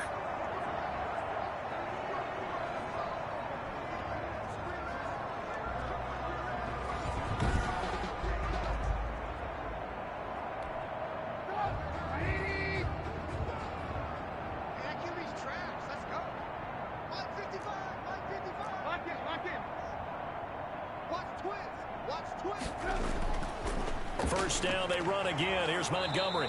And he's going to get this one down to the 30. Anthony Barr in on the tackle. Yeah, things were pretty stacked up there in the middle of the line. A lot of bodies, not much space. I think ultimately he was fortunate to get anything out of that run.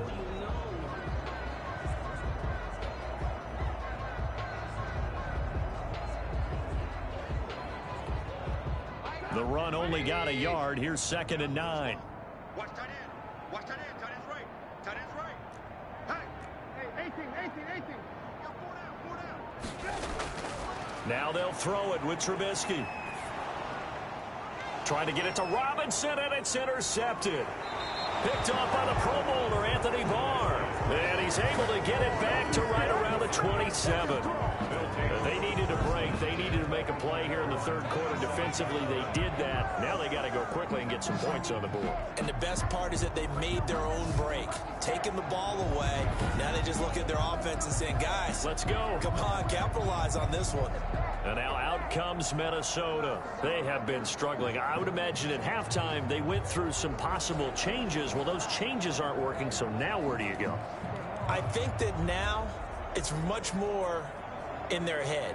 And what I mean by that is just what you said. You've gone over the changes. I bet they were pretty clinical at the half, not too emotional. They might need to go to the emotional side because you've got to find something, some spark somewhere. And so far, just being calm hasn't exactly worked. They need any spark at this point. And they see right through that defensively as he'll be hit and taken down to the backfield.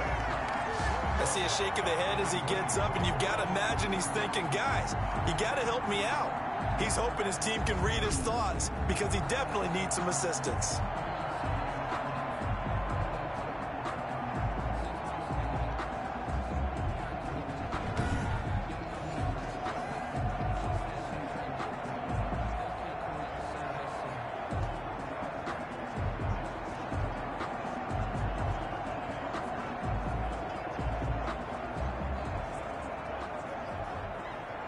A 3-yard loss to start the drive. They'll look to make that up and then some on 2nd and 13. Again, it's Cook. And he'll get this one up to the 26. They know that old expression, it's not my night. It hasn't been his so far. I don't know if the legs are a little bit heavy. Sometimes having to hang out all day and play doesn't exactly play to your advantage, but it's been a tough go for him. Every time he looks up, somebody's there defensively. That was the same case on that play. A 3rd down now, and those last 2 plays indicative of how things have gone for them. Just nowhere to go on the ground and struggling. And the 3rd interception thrown by Cousins. Picked off at the 30. And he is going to get this one back to the 20-yard line. All right, Brandon. Normally when you hear about guys making 2 interceptions in the game, you're thinking must be a free safety, maybe a corner. How about getting 2 picks out of one of your linebackers? Again, he's just in the right place at the right time. And that's another great play to come away with the football.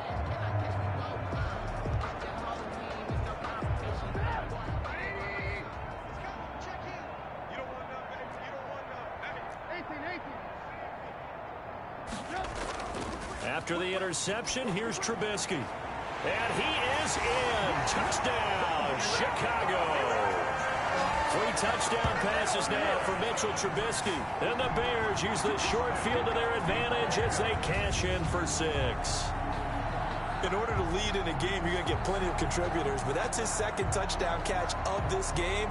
He's one of the key guys in this one. And you better believe he'll be looking for the hat trick here as this one continues to go.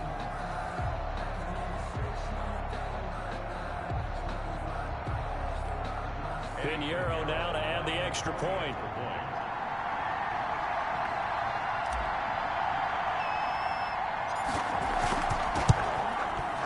And the lead grows even larger here in the 3rd quarter. Well, they got the ball in great field position. 1 play later, boom, end zone.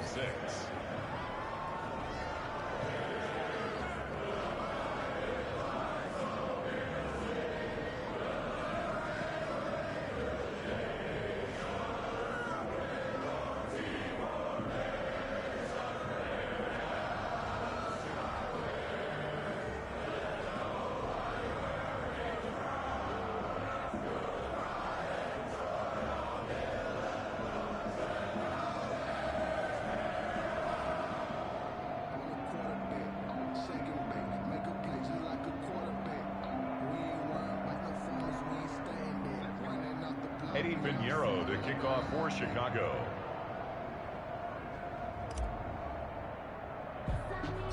Now after the touchdown, here's Pinheiro to kick it off. Now Abdullah, the return. Oh, a good return up past the 30. And they're going to start this drive in pretty good shape as they get it up past the 30. At their own 33-yard. Minnesota now ready for their next possession. They've got to dig down deep. I mean, they need something right now, really anything to cling on to. This offense has struggled. Partner, join me in a walk to their locker room at the half, okay? Because I think what we would have seen is an offensive coordinator and his assistant coaches getting together with all their positions, then coming together as a group, going over adjustments, and then the head coach coming in and just screaming, wake up. Yeah. Let's get moving, guys. I'm kind of glad we weren't in there at halftime, actually. I mean, you think you might have turned it on us, too? Yeah, but right now, whatever was said hasn't been working. And he'll be taken down right around the 34 after a pickup of only a yard. Well, it's hard to have vision as a runner and find a hole when there's nothing but defenders in your way. They stacked that one up really well. But give him credit. Instead of trying to bounce it out and turn it into a big play, which might have turned into a big loss, kind of just took his medicine there and took the 1 yard. On 2nd and 9, Cousins looking middle, and that's complete. And able to get this one across the 45 before he's brought down. 12 yards there and a first down. Minnesota. This has to go down as one of the simpler routes in the playbook, but oh so effective. Nice completion there. Keeps the sticks moving.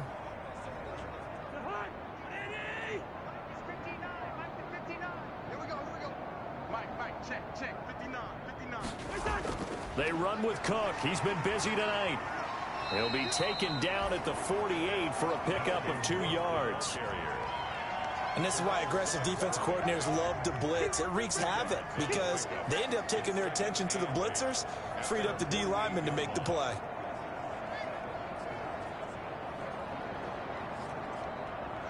The last run got a couple. Here's 2nd and 8.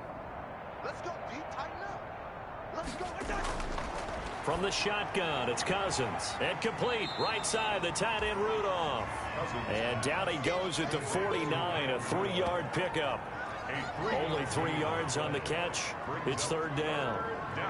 Well, they were unable to make anything really big out of that, but it's not a bad idea to find your tight end and give him an easy completion and keep moving things forward. Almost as bread and butter, it's a good running back dive play.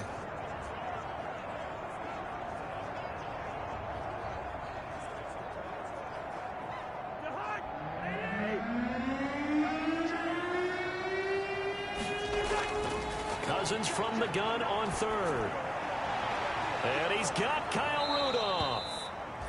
And he's going to have another first down as the tackle's made here at the Bears' 27-yard line. Back-to-back receptions for him, and it's another first down. The goal for any offense versus his own defense Find the holes where guys are available and put the ball on the receiver before any defender can step up and fill it. They did it well there. Perfectly executed crossing route.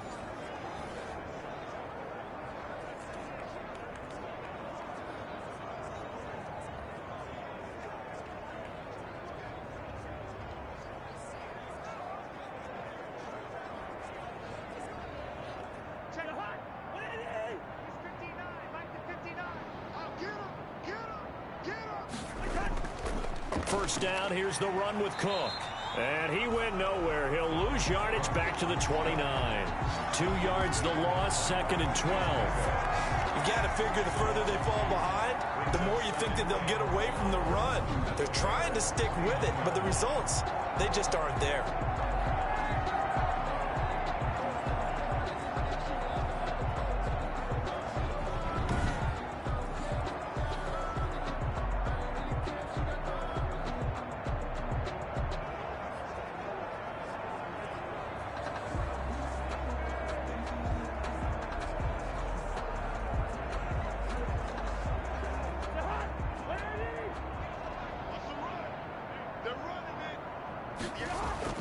On 2nd and 12, Cousins. That is incomplete. There defensively was Buster screen to knock it away. Quarterbacks work all the time on manipulating the defense with their eyes and their head movement. In this case, he just stared the receiver down. That allowed for excellent coverage, able to knock that one away. 7th play of this drive coming up, but a long way to go on 3rd down. Cousins now. He's going to get this one down to Cook. And they stop him short of the first, as he can only get to the 20. A gain of 9, not enough, and it's 4th down. We can make this one pretty simple. Locked up all of his progressions downfield, forced to get it to his running back. But how about the way they ran to the football and knocked him down to force a 4th down?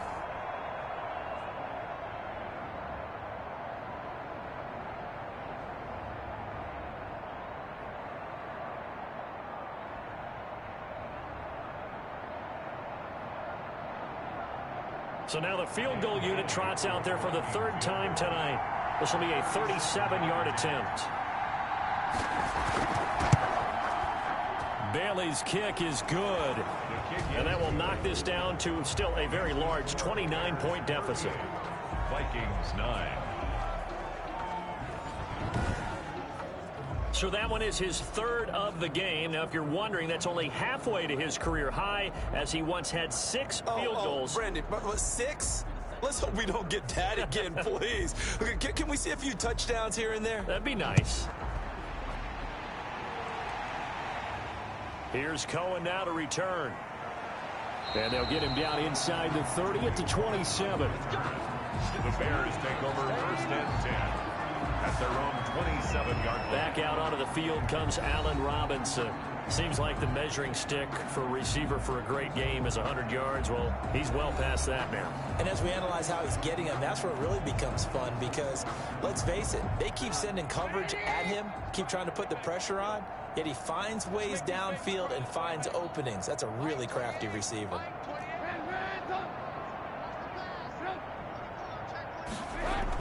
They'll start with a give to Cohen. It's a 6-yard gain on the ground, and that'll make it 2nd and 4. Decided to hand it off that time on the run-pass option. Appeared to be an easy decision. Just gave it inside. Nice steady gain.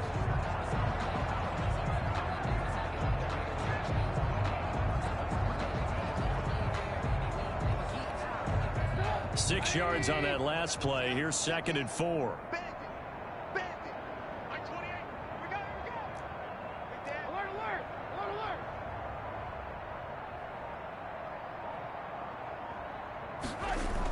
Again, it's Cohen. And he'll bring it up here to right at the 40-yard line. 7 yards there and a 1st down. So many teams want to throw the ball in this situation nowadays, but I love watching a team that has enough confidence to go ahead and run the football. In that situation, it's almost a tendency breaker.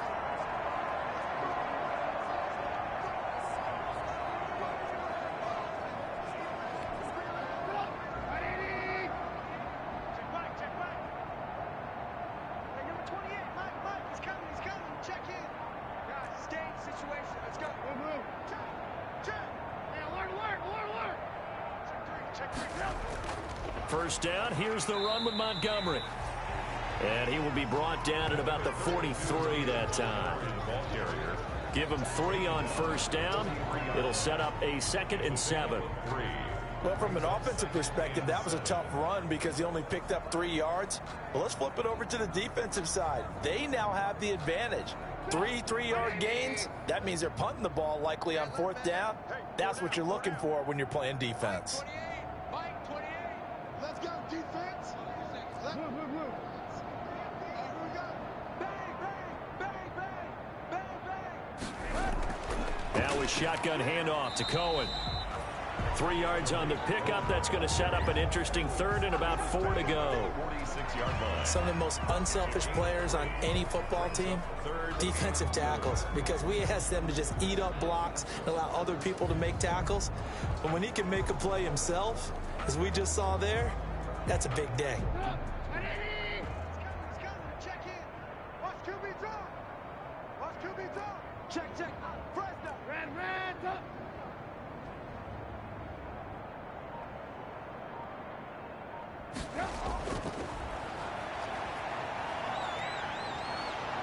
The Vikings after him, and they get there for the sack. And Daniil Hunter, he's the one who gets in there and brings him down to the ground. Defensively, they were all over that. When he decided to keep it, there were a lot of eyes just darted on him. I wonder if he followed the progressions properly there. I think maybe he really wanted to run with the football. Turned out not to be the correct decision.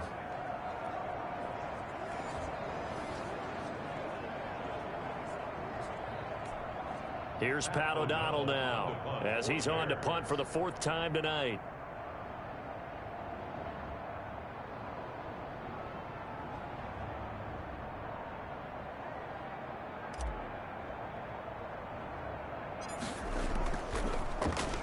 Oh, it's a wobbler here. And this will be down by a member of the kicking team just outside of the 30-yard line. At their own 32. Now the Minnesota offense set to take over again. They are right now just ice cold. I mean, they have struggled big time in this game, and they're getting blown out. How do they adjust? So tough because we always talk about it being a team game, and you need all 11 working well together. But every now and then, partner, you need that one guy who can make a play against all odds that maybe can ignite things. And I think that's what they're looking for right now. Yeah, you talk about going to your playmakers. They probably need to do it. Find someone that you're used to touching the football that makes big plays and give them that opportunity to maybe wake up everyone else. Trying to fire up that running game with Dalvin Cook. Yeah, boy, this defense again really making things tough on him as they stop him for no gain. He has elite instincts from his linebacker spot. He's able to diagnose the run and flies in like a missile to stop that one behind the line of scrimmage. 32-yard line. Glad you're with us from Soldier Field in Chicago. 3rd quarter here, 2nd and 10. Now Cousins. Got a man right side. It's Sharp. And they'll get it up just short of the 45 at the 44. 12 yards there and a 1st down. First down. Well, maybe this offense has learned something from watching their counterparts work. I'm wondering if their coaching staff said, let's do what they've been doing the entire game because that's worked well. This offense, they have not looked particularly good all game long, but a nice throw there for a good gain and a 1st down.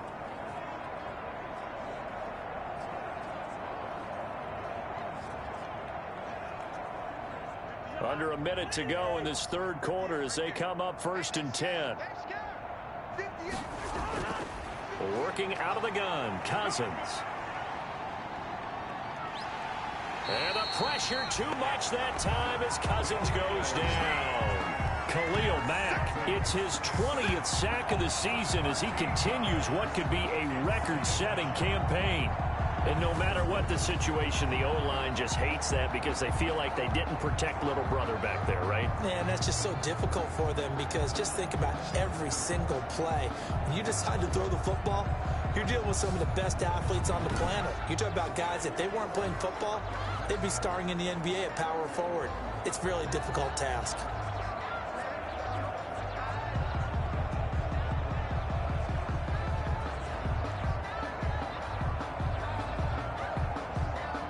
then after the sack, it'll be interesting to see what they have planned for 2nd and 23.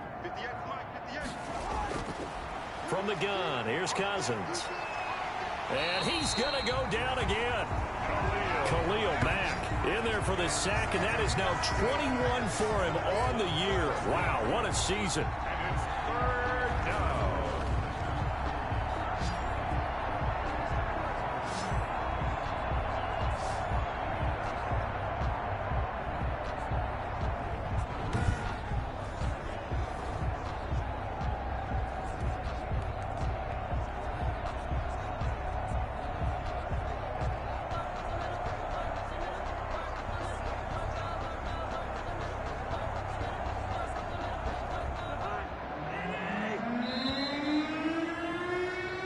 One quarter remains here as we wrap up the week on a Monday night. This is the National Football League on EA Sports.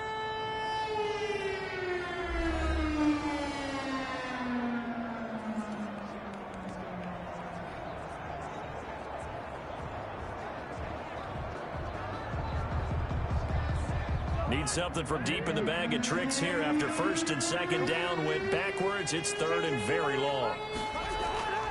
To throw is Cousins. Quick hitter here. It's complete. And down he'll go at the 25. The completion good for only 6, and that'll bring up 4th. One thing I think that's safe to say defensively, the tackling's been really good. And because of that, it's been very, very hard for them to move the ball because you're not getting the benefits of run after catch. They're tackling them almost on the spot. That means you have to run extra plays, harder to move it.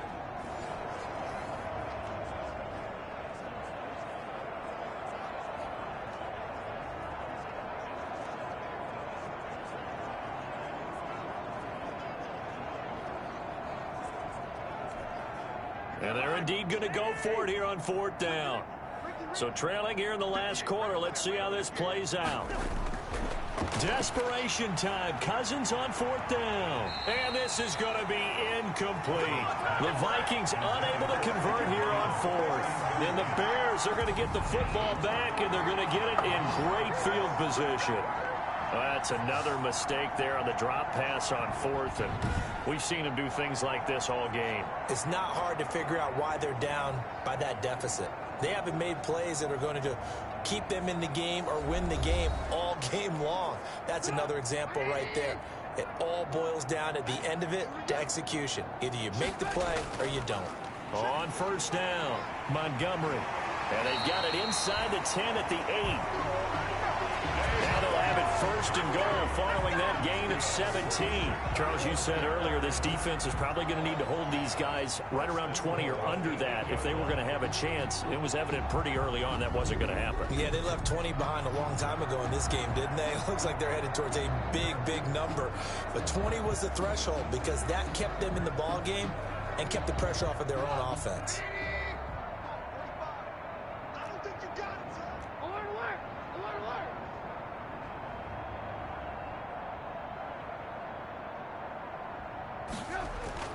They'll run with Montgomery. And he will maneuver his way down to about the 7. Only a yard on the pickup there. 2nd and goal.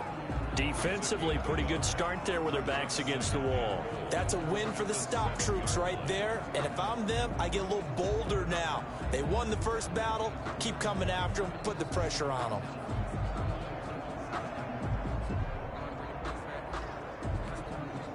The line of scrimmage, the 7 now on 2nd and goal.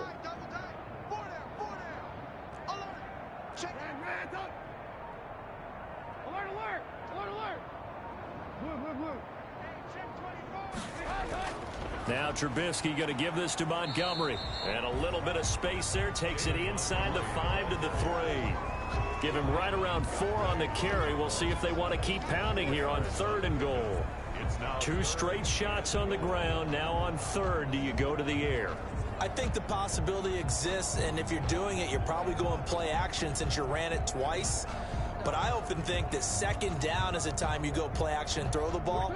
I say commit to the run and think about it being 4 down territory. Big play coming here. It's 3rd and goal. Hey, watch the screen, watch the screen. Alert, alert, alert, alert. You got time. Hey, ball. They'll run for it with Montgomery. And he'll get into the end zone. Touchdown, Chicago. David Montgomery, his 14th touchdown now on the year. And the Bears add on. So another score there. Often you talk about the three phases of the game. Defense, offense, special teams. It's been a clean sweep in this one, hasn't it? It certainly has. They've been pretty dominant throughout this game. And privately, the head coach will add a fourth phase. That's the coaching. And he'll tell the ownership that as he tries to negotiate a new contract off of this win. They are looking strong here in the fourth quarter.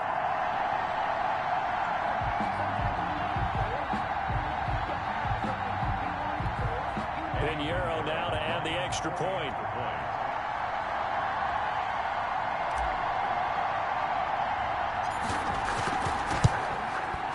And oh my goodness, this is nowhere close. Well to the right and no good.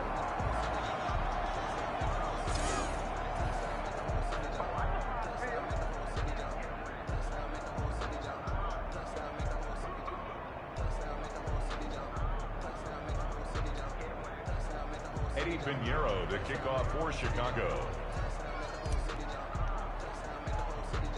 So with the missed PAT in his rearview mirror, he goes back out to kick this one off. From just inside the 20, a short kick. And they're going to have really good starting field position here as that's taken up close to the 40. Now the Vikings offense gets set to take over here. Well, I think that the folks here had hoped that maybe this home atmosphere would carry their guys to a surprise victory, but it does not appear that that's going to be the case. Just too much to handle on the other side in this one.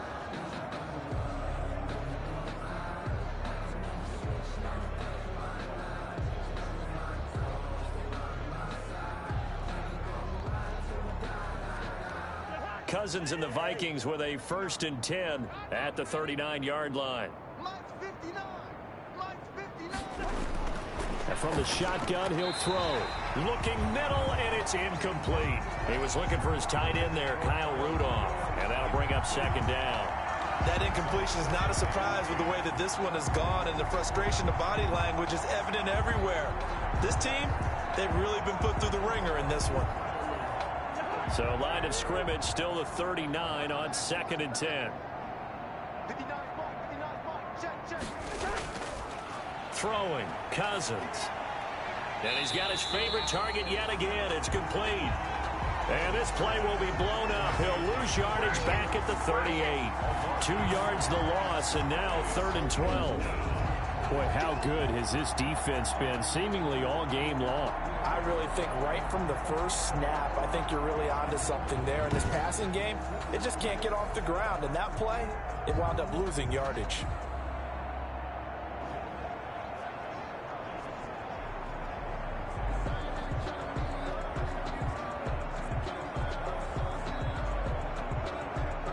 The last catch took him 2 yards in the wrong direction. So now what can they do on 3rd?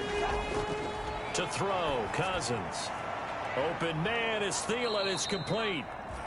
And he gets this to the other side of midfield across the 45 before going out. 19 yards that time for number 19.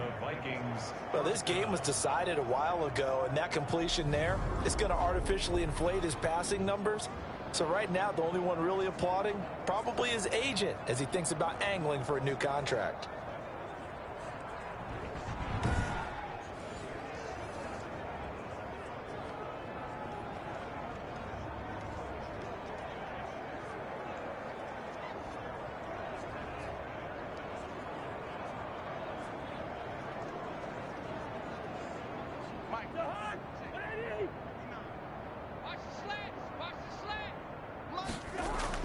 Cousins now to throw on 1st down. This one brought in by Jefferson. And past the 35, he'll be dropped a yard or two shy of the 30. Another nice gain, 13 yards that time, and another 1st down. Well, this game is certainly pretty well over. They go ahead and mark it in the win column. But as a defense, they don't want to get so soft now that everybody just throws the ball all over the place against them, gets big yardage, and puts points on the board. They have pride, too, on that side of the ball.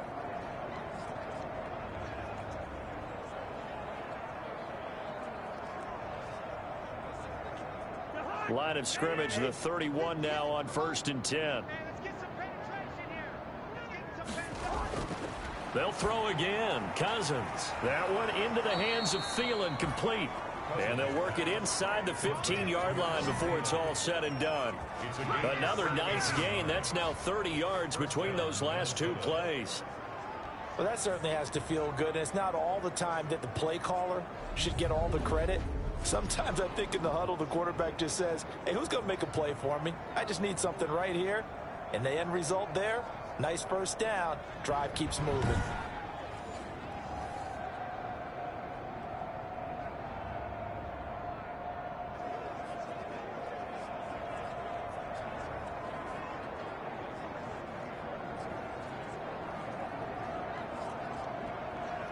Here's a 1st and 10 at the 14-yard line. Cousins gives way to Cook. And this carry terminated at the 8-yard line. Good stick skill showing the power, but just not much room to operate.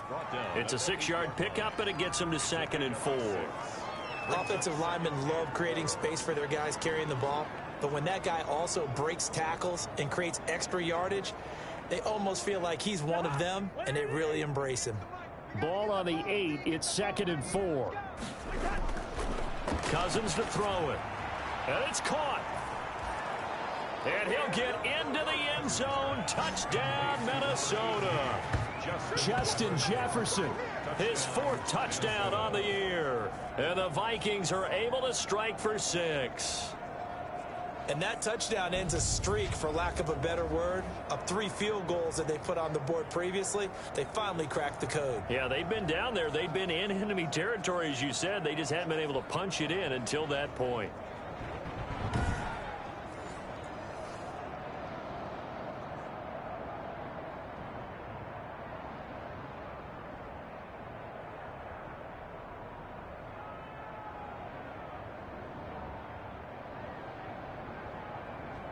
Dan Bailey now for the extra point.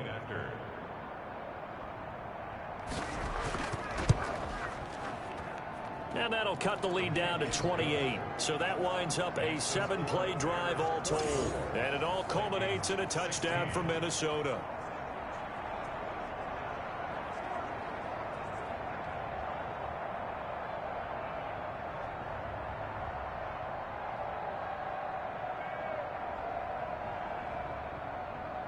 Out is the kickoff unit as they run up and send this one away. This taken in about 4 yards deep.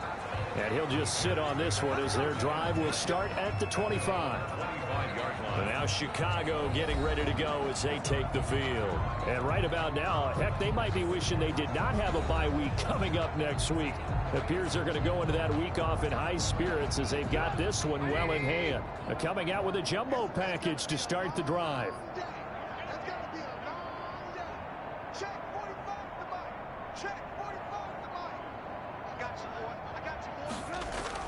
To Montgomery to begin the drive. And from the 25, they work this to the 29, a gain of 4. Brandon, I've got to think this offensive line has got some smiles on its faces. And I know it sounds crazy, but they practiced for this back in training camp. They knew they'd be in situations where there'd be extra defenders in the box coming after them, trying to keep them from locking down a game. Right now, they want to show the world they're up to the challenge. Now they'll work from the 29 on 2nd and 6.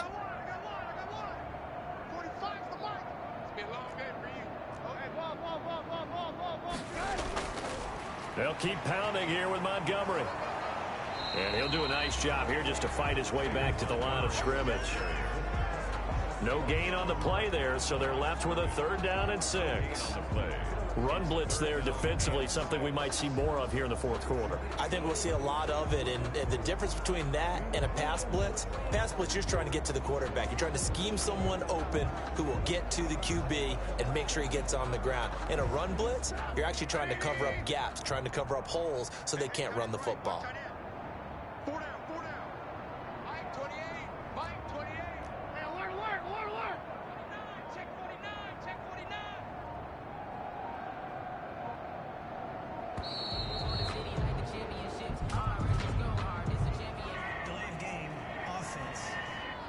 They ain't on our side. And that'll be accepted, of course, and that moves them back 5. After the delay, they're backed up even further for 3rd and long. Let him know, let him know. Tighten up. Pull it together.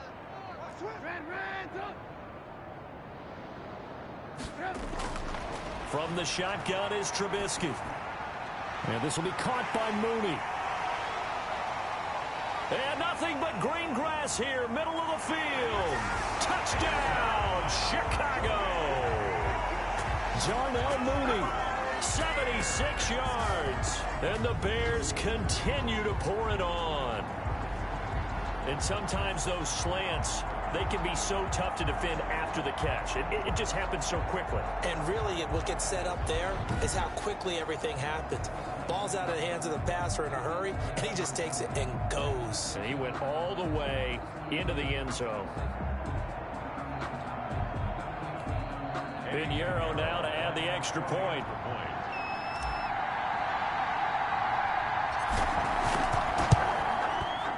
Now, these have been no picnic for him so far. He's missed 2, but this one is good. So the drive there, they went 80 yards in 3 plays. And the end result is a Bears touchdown.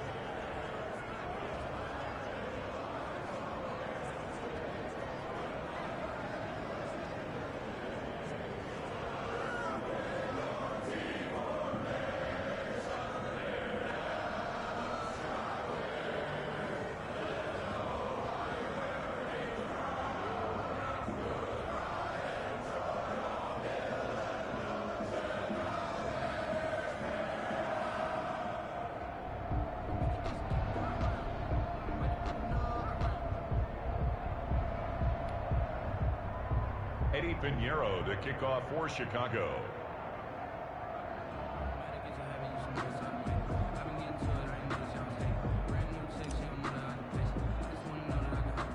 Now after the touchdown, here's Pinheiro to kick it off. From just inside the 20, a short kick.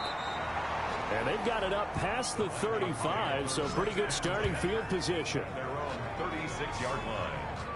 And out now come the Vikings. We certainly had a sense coming in here that these guys were in for a tough one on the road. That has been how this ball game has played out. They trail big as we continue on now here in this 4th quarter.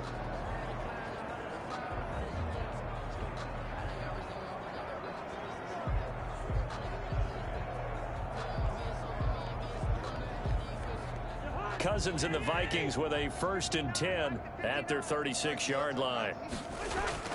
Out of the gun, he'll throw. And Rudolph has it, the tight end. That catch good for only a couple. I think it's okay there. They didn't get a whole lot on that play, but it's nice to have a safety valve that's built like this guy. Big target, guy you can spot pretty easily. Put it on him when your other targets aren't open.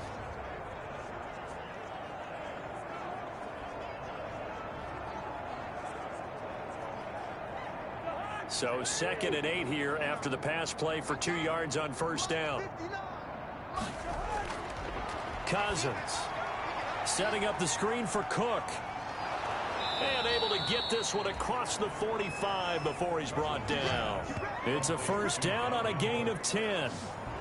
When you run a screen pass really well, you got to like the look of it because so many parts come together to make it work well. The offensive linemen where they're faking people out, the back slipping out there, catching the football, then all of them going together as one unit downfield, a really nice pickup.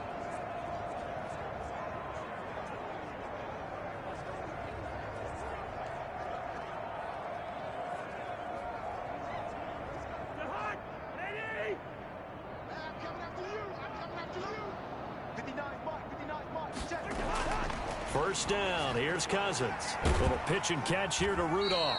And he'll take this from 147-yard line to the other. A gain of 6. To Kyle Rudolph. Nice rhythm throw there on 1st down. He located his tight end, made it a nice easy pitch and catch. Hoping he can break a tackle or two. Wasn't able to do that there, but still good yardage. 6 yards was the pickup on the last completion, so here's 2nd and 4. To the air again, it's Cousins. Now they set up the screen. That's complete. And he'll be brought down, it looks like right at the 40. 7 yards there and a first down. For a second there, I thought that might break big. Screen pass. Looked like it was coming together. Looked like there was an opening.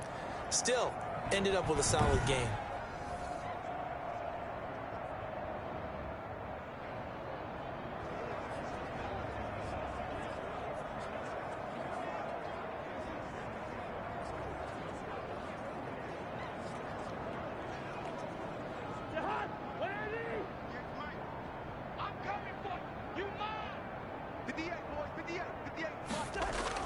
On 1st and 10, Cousins. And he was hit as he threw it there, and it forces it incomplete. He had to absorb another little bump there from the defense, another incomplete pass. We've seen a lot of that tonight. They've come after him all night long. Nothing but pressure in his face. He's trying to stand up there and make throws. It's hard enough to do when the pocket is clear. When you got all those people in front of you, almost impossible to have a good completion percentage. Now he's going to swing this one out to his running back. That'll leave him with a 3rd and 2 coming up. They got 8 yards there. And we see another pitch and catch there to the running back. This position just continues to evolve. They become just as critical to the passing attack as a lot of receivers, tight ends, because their ability to make people miss in the open field can really generate big plays for an offense. 2nd down pass play got him 8 yards. Now they've got a 3rd and a couple remaining. Now on 3rd down, that pass knocked down in the backfield and incomplete. And that's a nice job there because you've got to play the ball, not the man when in coverage. That'll keep you away from a lot of needless penalties, and he's able to knock that one away.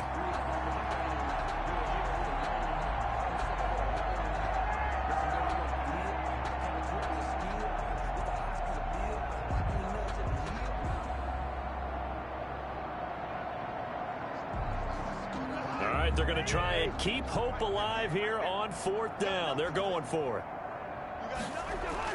Running for it. Here's Cook. And he's got the first as they'll bring him down at the 28-yard line. No reason not to try it there, and they do indeed convert on 4th. 4th and 2 in the NFL, not ordinarily a running down anymore. Usually that ball is moved through the air. They went ahead and gave it to the back, and he ends up picking up the first down. I'm not sure if they fooled him as much as they just did a nice job executing. Needed 2, and they got 3. The 4th down run successful. Now they look to pay it off on 1st down. From the shotgun, it's Cousins. Complete. Jefferson the target. And he'll be out of bounds just inside the 25-yard line. People worry about throwing the out route because often it can get jumped, and that can turn into either an incompletion or an interception. But not on that one. Everything came together, and he catches it and goes over the sideline. 2nd and 5 after the 5-yard completion on 1st down. Cousins to Jefferson on the slant. And on this one, he'll get to the 15, right at the 15-yard line. 9 yards to pick up there, and it's a 1st down. You can see the time and effort and thought that they put into their passing game because it was evident right there. It looks like a simple pitch and catch, but you and I both know that they have planned for this and worked hard to make it happen. Line of scrimmage, the 15. It's 1st and 10. Back to the ground, Cook. They stopped after only a yard, taking it down to the 14. Cook on the carry. Taken down at the 14-yard line. 1 yard gain. Brings up 2nd and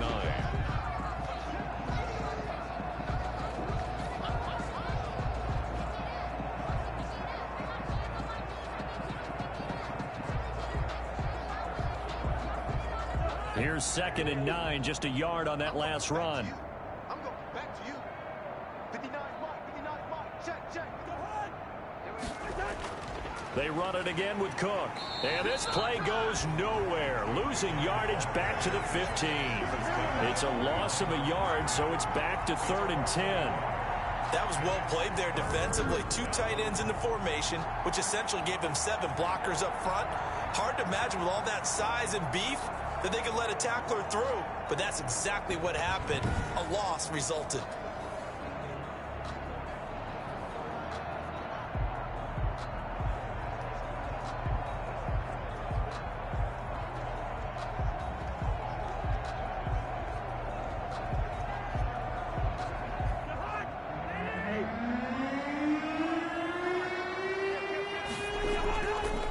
Draw play, Cousins to Cook. And he goes backwards here, losing yardage back to the 16. Nothing doing there as the 13th play of the drive proves to be unlucky. When a draw works, it can be a thing of beauty. But when it doesn't, oh, it can be ugly. And in this case, loss of yardage ugly.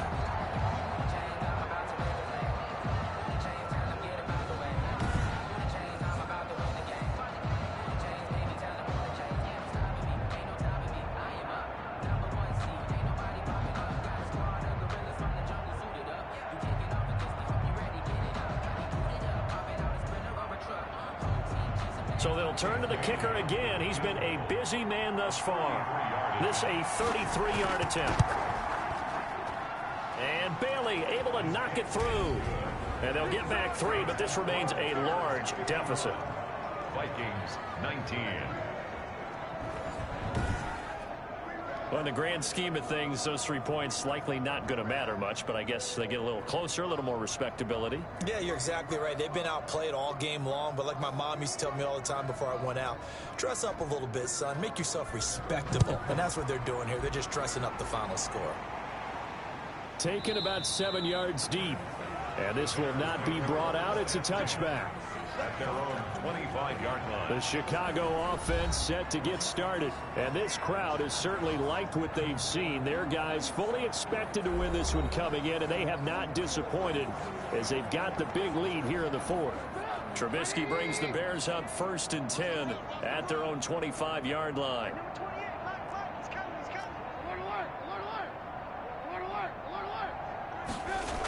They'll start things on first with Torrey Cohen. He finds an opening past the 40. And finally down at the 41-yard line.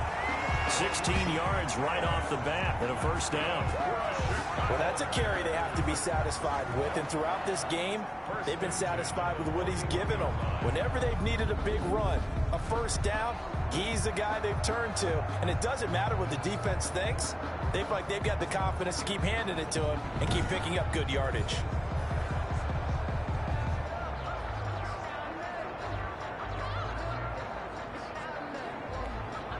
One play has him up past the 40 already, and another 1st and 10. 45. Mike, 45. Watch the curve. They'll go to Montgomery to try to wind some clock. And he'll be brought down, losing yardage back at the 40. He'll lose a yard there, and it's 2nd and 11. Brandon, it's clearly a running situation when you're up in the fourth quarter. They're going to have to stack the box and make it difficult for them to move the ball. Made it very difficult right there. Now they need to repeat that effort. Yeah, bring 7, 8, 9, whatever it's going to take to slow them down.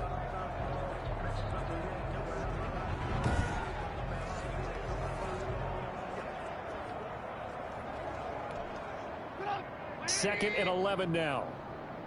Strong right. You got 4. Lock in. Switch. Out of the gun, Trubisky. He'll get that complete to his tight end, Komet. 4 yards on the completion, and it sets up a 3rd down. Well, the strategy was evident there. Get it to your tight end and make it a one-on-one play with a cornerback. Who's usually going to win that one? The tight end, but not there. Not in this situation. How about the corner defeating that logic and making a really nice tackle? The Bears on 3rd down. They've converted 6 times and could use a 7th here. This is 3rd and 7. Number 28, Mike, he's coming. Check in. Yeah. We don't want none. Hey, 18.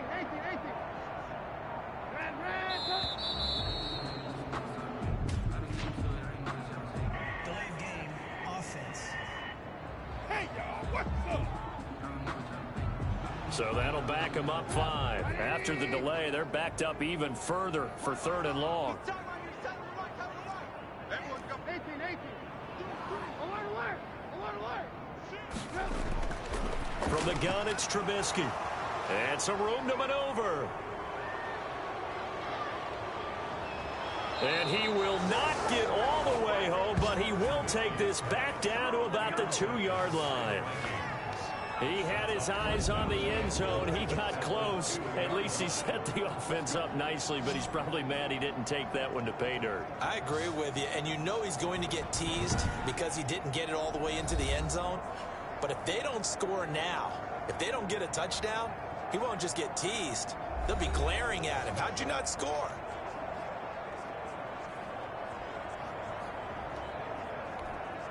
Now they've got 3 tight ends here on 1st and goal to add some extra mass. Following the interception, Cousins looking end zone, but it's incomplete. Down this close to the goal line, 1st down. Surprised that wasn't a run? I am, and you know I'm old school. I want to run the ball on 1st down in this situation because 2nd down, that gives me an option of running play action and maybe throwing it. 2nd and goal, and they will try again from the 2-yard line. They'll run for it with Cook. And the D not yielding much there. He's only going to get a yard to about the 2. This is kind of one of those in-between plays here, Charles, on 3rd and goal from the 2 or the 3 in that area. What do you dial up? Something quick hitting. You don't have the time for something that develops slowly. It's got to be right at them if you're going to run the football. And if you're going to throw it, something quick, get it out of your hands in a hurry.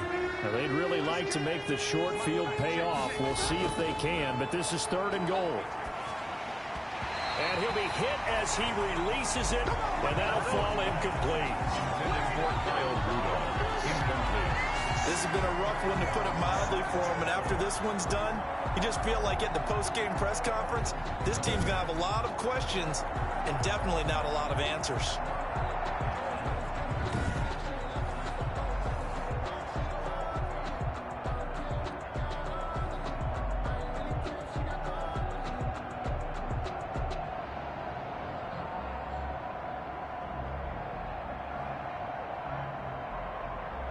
A field goal does you no good, so they're going to stay out there and go for it on 4th. As expected, they're going for it to keep the drive alive. And it's incomplete. They cannot convert, and they turn it over.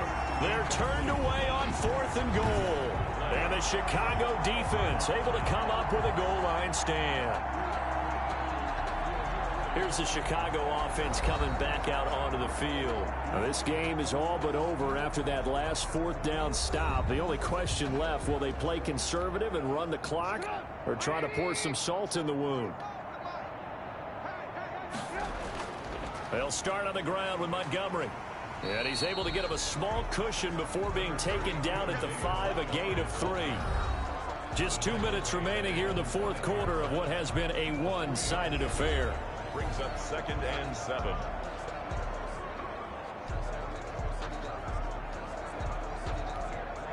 So the Bears with the football here as we welcome you back. They've got a 2nd down now as they look to salt this one away.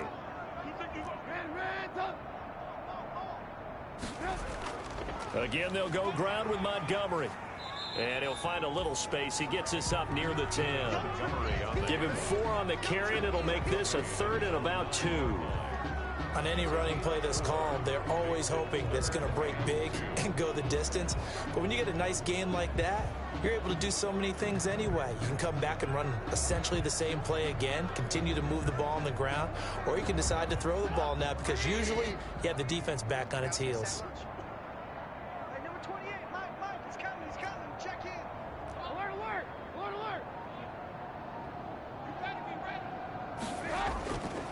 They'll run it. Here's Montgomery. And he's going to be taken down here still a couple yards short of the 1st. Just a yard on the run there, and that's going to bring us to a 4th down. Brandon, one thing about blitzes, they really confuse offensive linemen at times. And what you have to do is lock in on the guy right in front of you. If you don't, you saw the end result. Defensive tackle ended up making the play.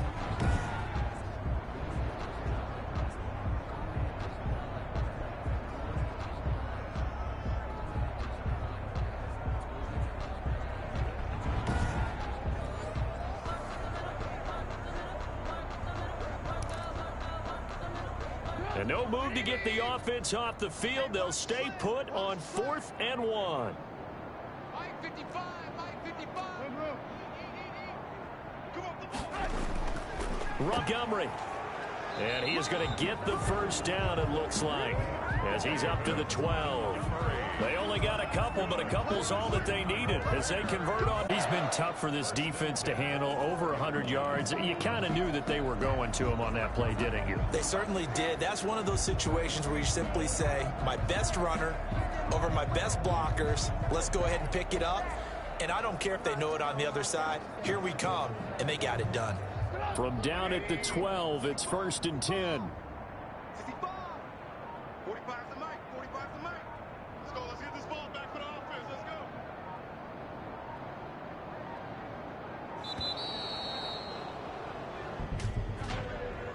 Delayed game offense.